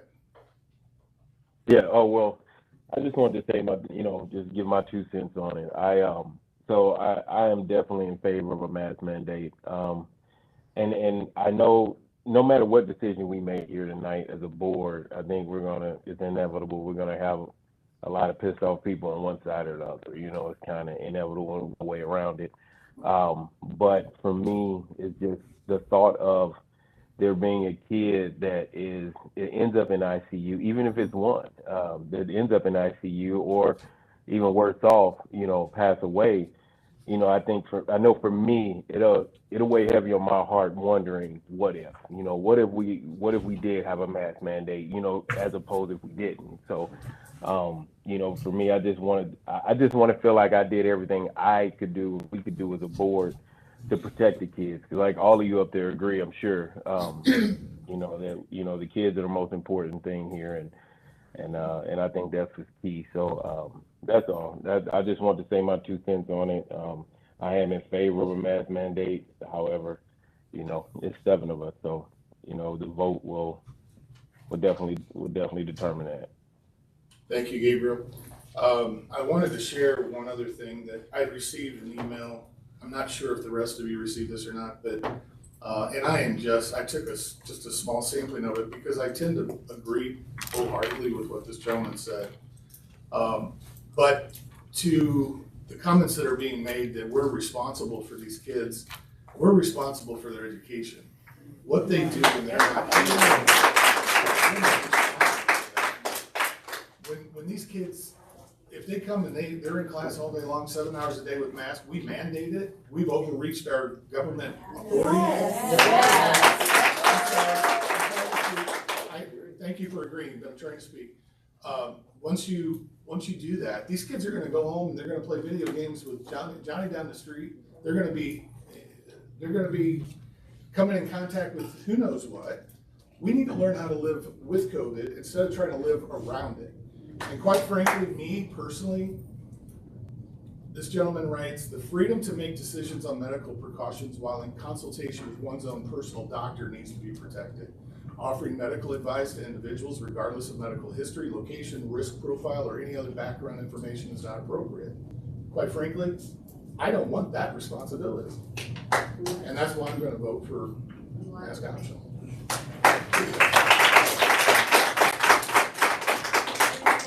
I have a question with that. Because we have vaccines that we require for kids to come into our school. So that's absolutely back-assward in how we're saying things, because if we're telling parents, your child can't come into school unless you prove these medical records to us. And we provide curriculum, I'm not gonna talk about work people, I'll tell you that now. We provide curriculum that they have to follow. We have a dress code that they have to follow. We provide security of what goes on, and we are responsible for more than their education. We are required to keep them safe. And we do all these things. So for one thing to just pull out and be different and say, we can't do that, then where does it stop? Because we do this every single day. Okay, so to answer that question, we're, as a mask optional, we're giving the choice back to the parents, to the students, to wear a mask if they desire. We're not saying mask required or mask not required. It's mask optional. So they get the choice to wear it or not wear it based on their own personal belief system. You know, if we're going to force the DPT boosters and they don't choose to get it, then yeah, they don't have to come here. But if we're why are we putting ourselves in a position where we're making anyone with something that we don't know? We don't know what the impact is. So let's get this under our belt. We did a great job last year. We go forward, we move forward, and we try to make a difference with our kids. Mr. Hercules. Before he comments, I have a few questions. I think I just want to open the district. Have we done any surveys of our staff, certified staff, or FZDA, or our parents, on where they stand on the stuff? No. Not at all. Other than, you know, having some conversations at our meeting, our community meeting. But no, we haven't surveyed our staff, no. I don't believe this plan, but you can correct me, I don't believe this plan has materially changed this entire summer. From what we vocalized at the end of the year, stats may have changed or may not, but I'm saying this plan, though, we've been very consistent about it throughout that summer. It's basically 2021, advanced to 21-22. I mean, all those same things were in there. The only difference is that it's a mask optional plan, and last year we were had a mandate. So we had a closed session discussion. Like I said, it covered some academic issues. Have we had any in-depth, open reviews of the academics last year and how our COVID mitigation strategies may or may not have impacted that? I can say it pretty clearly, I mean, we had a massive increase in failures. But have we dug into anything tied into whether or not any of that can be attributed to COVID-related mitigation strategies? I mean, we talked with Mike Neal. I mean, you know, Mike had talked with you, and he's. I know he gave us the data. Yeah. But I don't think we've ever dug into whether or not our strategies had that kind of an impact on our students or not. We don't know what we may have caused academically. By COVID mitigation strategies. Yeah, I don't know that the hand sanitizing and social distancing and masking, I don't know that that had an effect or not. May have. I don't think we've had a chance to go through and talk about any kind of consistency in policy on how we were going to do any enforcement if we change this plan, right? I saw firsthand situations where we had at least one teacher push all the desks into a corner so the kids would stay as far away from them as possible. I witnessed a teacher stop class to sing a song about keeping a mask over their nostrils. I know we've had kids in some classes be allowed to be, let's say, less than enforced with wearing a mask, while we've had others that have been focused almost solely on that. And I don't think we've had any discussion around how we would then change this plan and discuss how we would be consistently enforcing those policies across the district. I know we haven't. So I'll save that as a question. Well, Tom, that consistently enforcing, that is an administrative function, and if we give a plan to our principals and we discuss it, we expect them to make that happen in the buildings on a consistent basis. Okay. And that's the way I would do it. I don't think it happened consistently. Well, I don't know. I do know that we talked about it with our principals, and if they just didn't follow through on it, then that's a different kind of problem.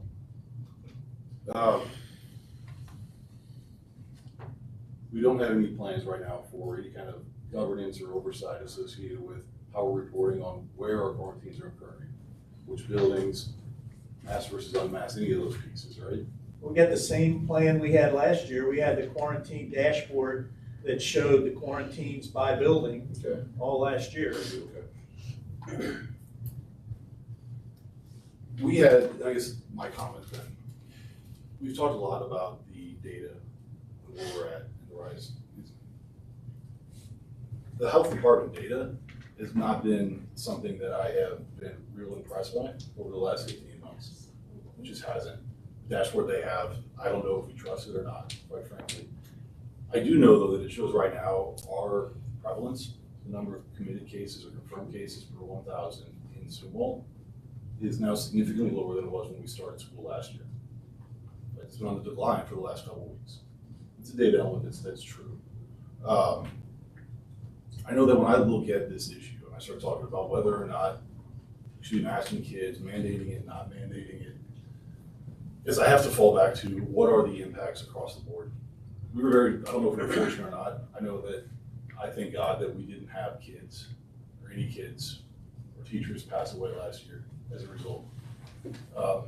I don't believe we were that lucky on kids who had negative impacts associated with depression or other things associated with lockdowns, decisions that were made not just by us, but across the county and the state and the country. And that's a really very real impact. And it impacted those kids and those families greatly. When you go kind of further with that, then, I don't know that there are the same kind of two sides, the same kind of binary, yes, we will force masks, or no, we won't force masks. Because the impression there, the implication is that for those people who choose mask optional, it's like saying that nobody has a right to wear a mask, and that's not the case. We have, I think, two sides here. We have a side that says people should wear a mask if they want to, and people should absolutely wear one because I say so. And that's not a line that I want to cross over. We were fortunate in my family from a health perspective. We weren't necessarily as fortunate from a mental health perspective. So one of my daughters was asked at the end of the year, draw a picture of her friends. Guys, she drew a group of faceless people. That's gonna leave a mark, right? I've heard us talk all the time, over and over again, about the idea that kids are resilient, kids bounce back. And yet we constantly talk about the mental health associated with our older students, and frankly, adults as well. All that stemmed from traumas that occurred when they were kids. In fact, these kids aren't as resilient as we want to tell ourselves that they are. Right? I think we tell ourselves that they're resilient to make ourselves feel better about the impacts we may be impacting them with. It concerns me here.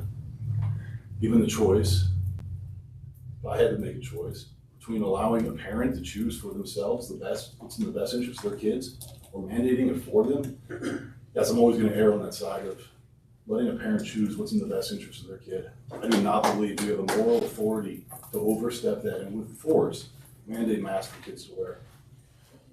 So, yeah, my thoughts.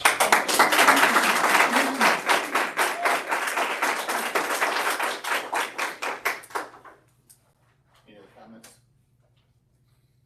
Yeah, Mr. Moore. Well, I guess my one comment was about trying to make sure that our teachers are taken care of.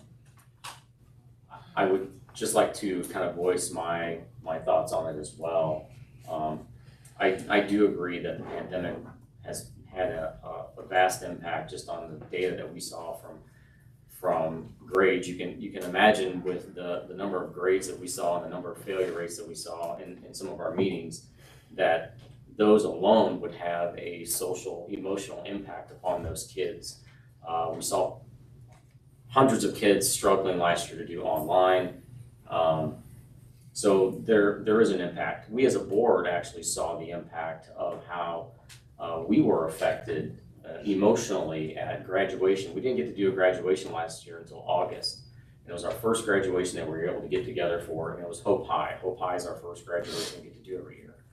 And we sat down in an auditorium with parents socially distanced and kids socially distanced on the stage. We were on the other side of the stage from the students, and the very first thing that was very, very apparent was the fact that we could no longer see their faces. Normally at graduations, we get to see smiling faces and get to celebrate this with the kids. We had no idea. We had no idea if the kids were smiling, were they happy, were they not. We were smiling as much as we could with our eyes in celebration with them. But that affected us as adults immediately in the pandemic. This year during graduations, when we're more on a normal schedule, we didn't have mask at graduations this year. We had mask optionals even in the audience. My kids could wear a mask. Again, it was mask optional. But it was so great to be able to see their faces again. It helped restore something back in us as board members to this culmination of their success of being able to graduate school, with being able to see their faces and celebrate with them. That was a healing effect to me anyway, to be able to see their faces during that. I do also believe going into this year, we're keeping a lot of the things in place that we did last year. And again, we opened last year against the comments of all the naysayers. I mean, we had tons of people saying that we were killing kids, that the blood of kids was gonna be on our hands, right, last year. And we knew the most important thing was that for kids needed to be in school and in person, if at all possible. And we did that. So we have the the same rules in place here with what we have. The only thing that has changed is we're leaving the decision up to the parents with their pediatricians, with their doctors, with the people that they would trust to go to if they had a cold, if they had a sore back, if they had a sore throat. The people that they would normally go to for that kind of advice and take their advice, they could go talk to them. And if they recommend for you to do a mask, then you should probably consider that, just like you would anything else. But I think that's something that a family should do, that a caretaker should do, that somebody who is in charge of that child should do. So I'm for keeping the plan mask optional.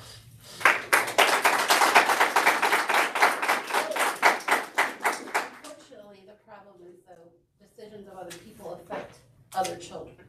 Just as if your child is a mask, my kid is wearing a mask and it wants to sit there wearing it in school every day, right? Your child doesn't because you've talked to your pediatrician and you decide not to. Okay, you're both quarantined for 14 days. We're back to the scenario that we were in. Now that is intruding on this student and their learning when they wear that mask because now they don't have a choice. And it could be in classrooms. I mean, remember at the beginning of last year, we had thousands of kids quarantined and staff, and we're already short-staffed. So are we going to keep having them go out and be gone for 2 weeks because they're, I mean, is that better for them to be gone for 2 weeks constantly? And that's the other part of it. So what I recommend that we do, we don't have action on the agenda tonight to actually approve or disapprove the plan that we have in place. I think that it would be us and to give some finality for everyone in the district.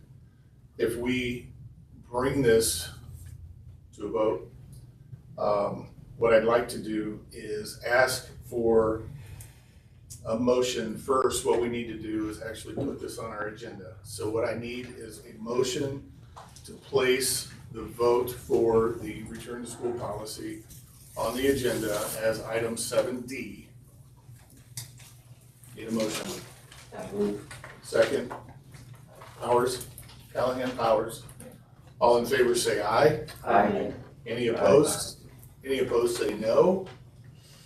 Okay, so this now is on the agenda to be voted on by the board. What I would do is like to make a motion that we move to continue the current policy of mask optional to be reevaluated at the next regular board meeting. And also, for Mr. Moore's request, to reestablish the COVID leave relief policy for the Fort Zumwalt faculty and staff. That's my motion. I need a second. Mr. Moore. Did you catch all that? Oh. That was my motion, Moore second.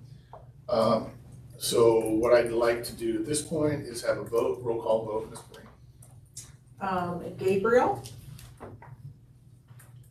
Yes. Sorry, it's hard for me to hear you. Where are we at right now? I'm sorry. All right, I just didn't hear everything you said, Mike. I heard everything up until everything you said. All right, can you hear me? Yeah. So the motion is that the current policy of mask optional be elected and reevaluated at the next regular board meeting, and to reestablish the COVID relief policy for the Fort Zumwalt faculty and staff. Is there any way to separate that into two different motions? I'm sorry, for that same period. What was your question? Oh, I was curious, is there any way to separate that into two separate motions? I'm sorry. Slow down, guys. Right now, there's a motion and a second on the floor. You've been asked if you are in favor of the motion or if you are not in favor. So it's a yes or a no. Okay, no. All right. Not in favor. Boo. Ms. Green, next. Craig? Yes. Tom? Yes. Tommy? No. John? Yes. Erica? No. Mike? Yes. 4 yes to 3 no. So the motion carries. All right.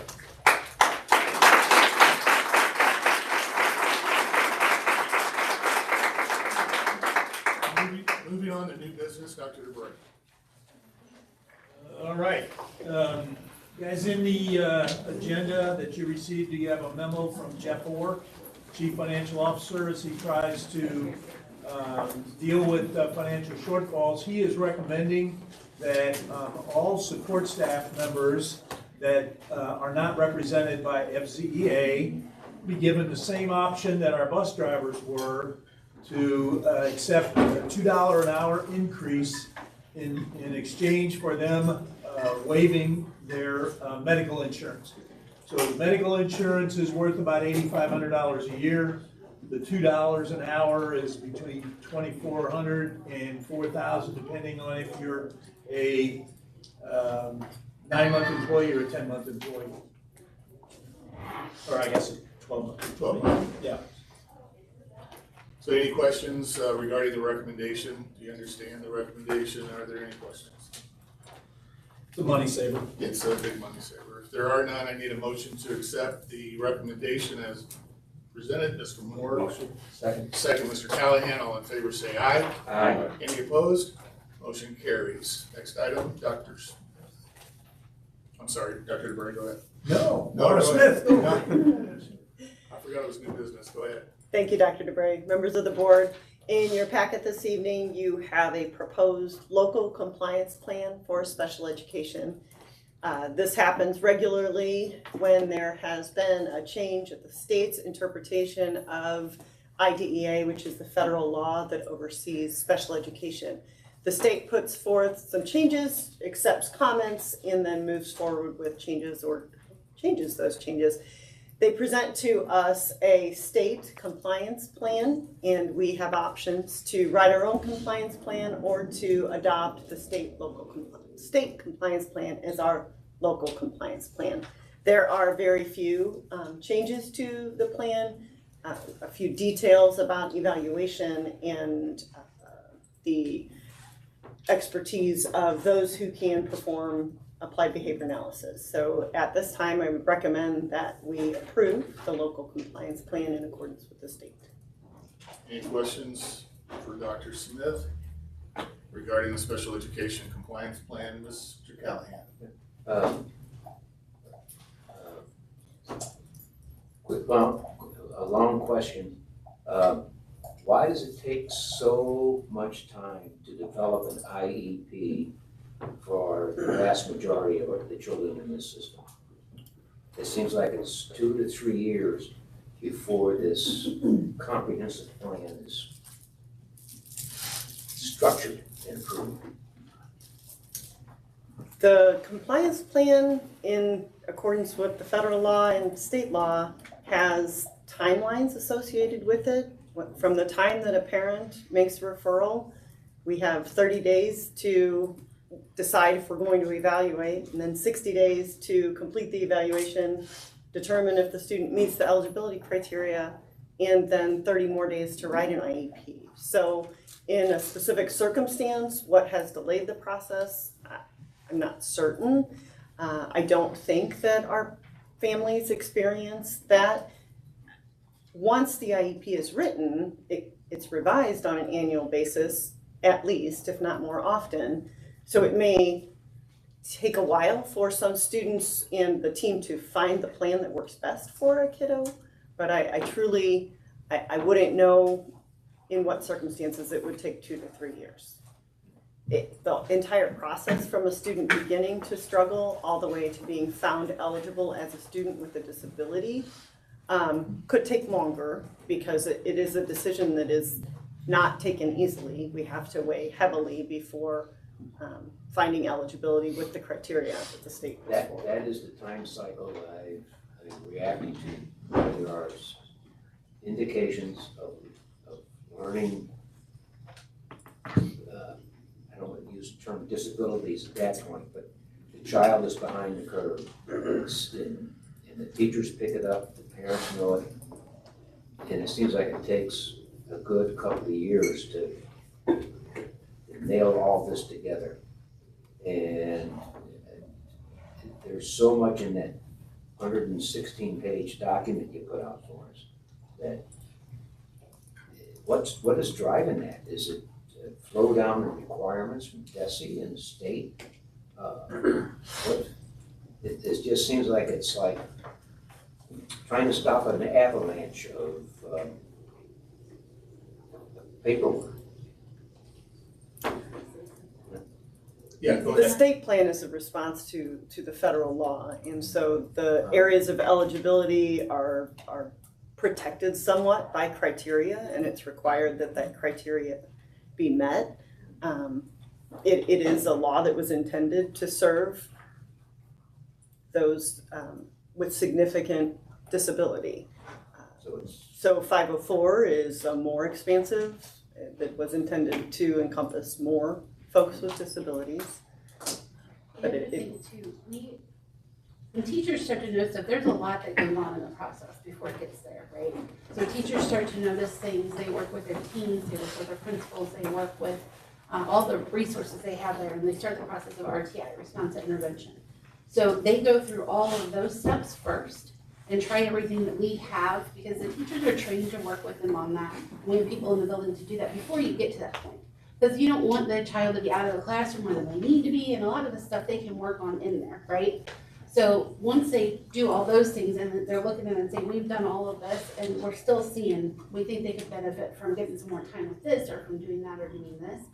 That's why there's a whole process, and sometimes that isn't always seen to get to that, but there is, and I know I've been through it many times and I've talked with people many times and studied it. So we do more than just IP or the 504. We have a whole process to work with those before they have to get there. So that helps at all. I don't know if there's anything we can do about it, but having sat through some of our IEP processes, and I don't think I've ever been as sure of the fact that state and federal bureaucracies have broken our ability to help our students. And it's not a statement about Zumwalt at all, or our people, but rather watching them go through that process and what has to be done, I think really, really hurts our ability to, again, what we can do at a local board level. Yeah, there's a lot. I'm reacting to the fact that it took so long to identify the problem with my grandson. And I, as a grandparent, I knew he was behind the curve, but it just took the better part of 3 years to prove it to the system. Any other questions regarding the local compliance plan? If there are none, I need a motion to approve the plan as presented by Dr. Smith. The motion by Powers, second. Callahan, all in favor say aye. Aye. Any opposed? Moving on to the next item, Dr. DeBrey. Right, the district is required to have an assessment plan as we move forward so we can assess and evaluate our children's performance, and that is Jen Waters' responsibility, and she's going to present that plan to you. Thank you, Dr. DeBrey. In the packet, you have the 2021 local assessment plan. As Dr. DeBrey said, this is a DESE recommended practice for all Missouri school districts. The LAP does require annual board approval. One change in this year's local assessment plan is the addition of the Acadience reading screener for all of our K through 3rd grade students. That will replace the Galileo screener that we have currently, or in the past, been using. It used to be called the Dibble screener, so it's a highly regarded screener that we feel like will give us a better idea of where our kids are. And we feel like this is going to be very important as kids coming out of last year. We want to be able to identify any learning loss, and this will be really instrumental for us to be able to use those results. And then for us to provide support for those kids who need it the most, and for all of our kids at varying levels. So that's the major change. If you have any questions, I'm happy to answer. If not, I need board approval. Any questions regarding the local assessment plan? None? For approval, as presented. Okay, thank you. Motion by Callahan, second by Powers. All in favor say aye. Aye. Any opposed? Motion carries. Brings us to comments from the Board of Education. Mr. Moore, start with you. I said a lot earlier as well, but one thing that I didn't get to say then is I really do appreciate everyone on both sides coming forward, especially with a subject like this. We've literally got hundreds of emails from both sides. It's split down the middle about 50-50 for my kind of rough calculations going through my head. Petitions from both sides. But I really do appreciate that. I mean, that's what this, I was thinking about today, that's what this republic that we belong to is so great for. We all have an opportunity to voice our thoughts and our ideas freely to each other.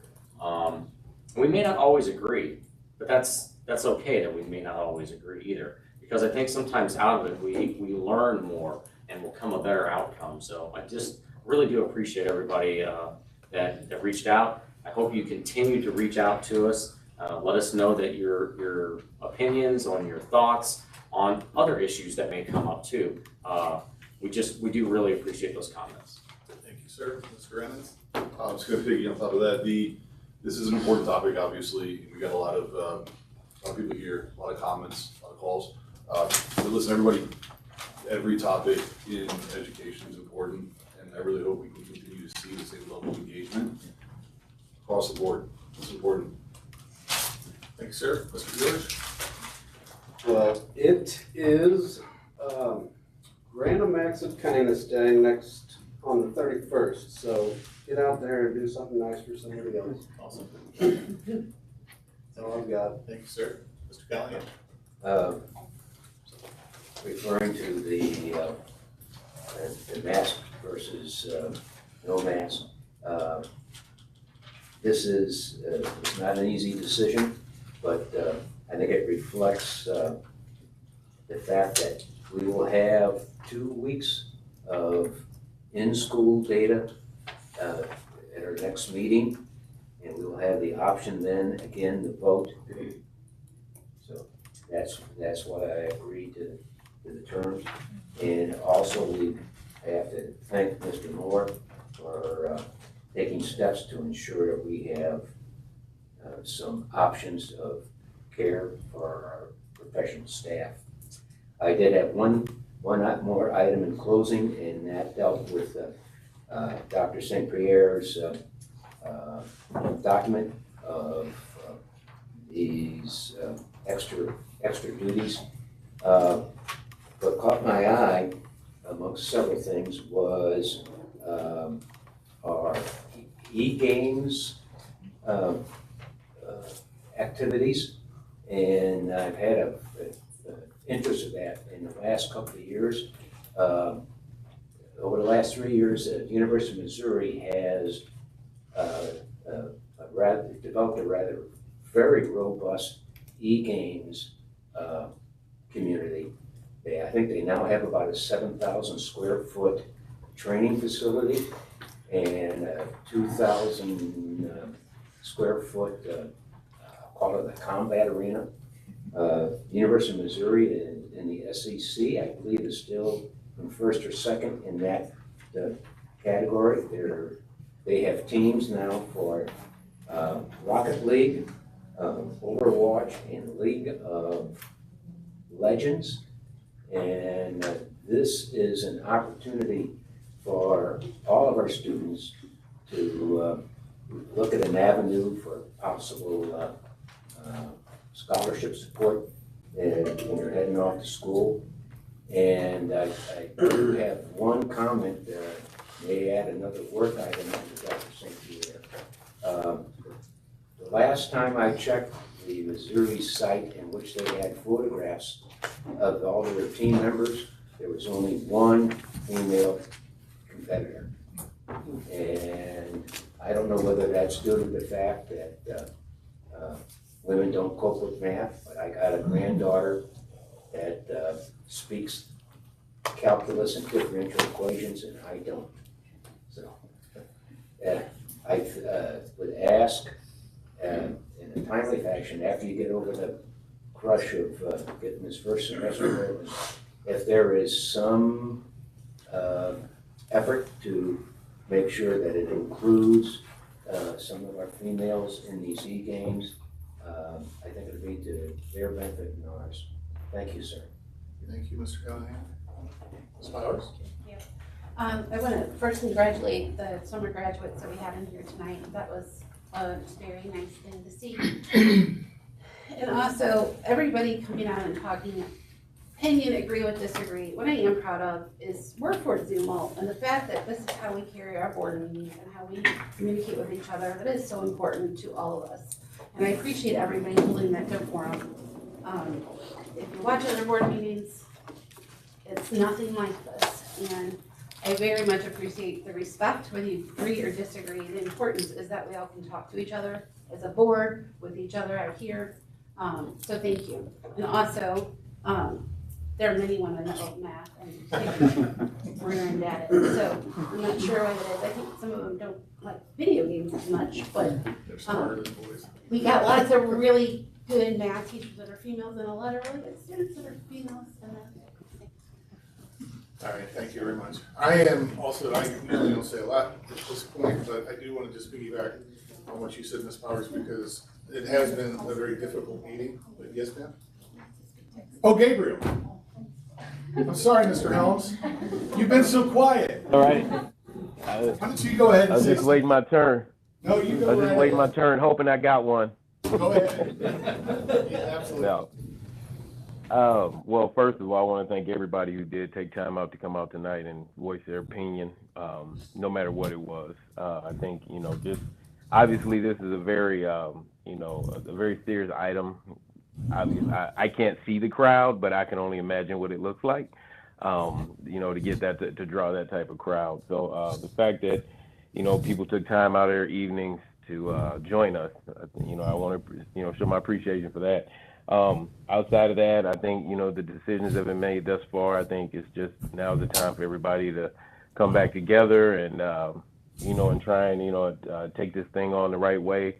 And as, and as one community, I know people, votes probably didn't go the way some people want them to go tonight, but that's okay. It's time to, for all of us to come together and, try and support each other and be there for one another, because it's going to be a tough time, and but it's not something that we aren't familiar with. So, yeah, that's all I got. Thank you, Mr. Helms. I will beat the dead horse and say that I'm also very proud to be a part of this board and this school district. I know it was a very difficult meeting for us. And we know that we cannot satisfy everyone when it comes to decisions like this, but what we can do is an attempt to do what we think is right for kids. And I do appreciate that we can debate and still respect one another regardless of our positions. And I'm looking for a very productive school year and a positive experience for everyone. I can't believe that it's coming up in 6 days now, right? It's crazy. All right, well, thank you to everyone for your attention and your presence at tonight's meeting.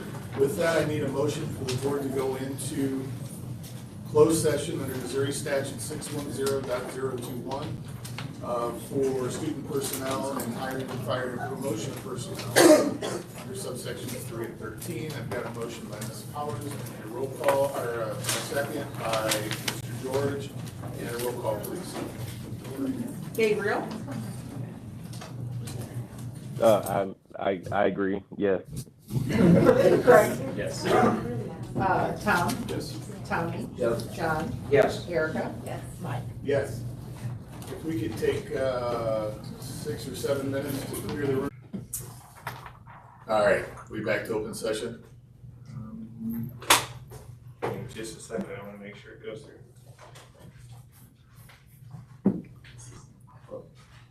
Yep, we're good. All right, back to open session. Any other business before the board tonight? If there is none, I need a motion to adjourn. Callahan, second. George, all in favor say aye. Aye. Thank you very much for your efforts tonight. See you again.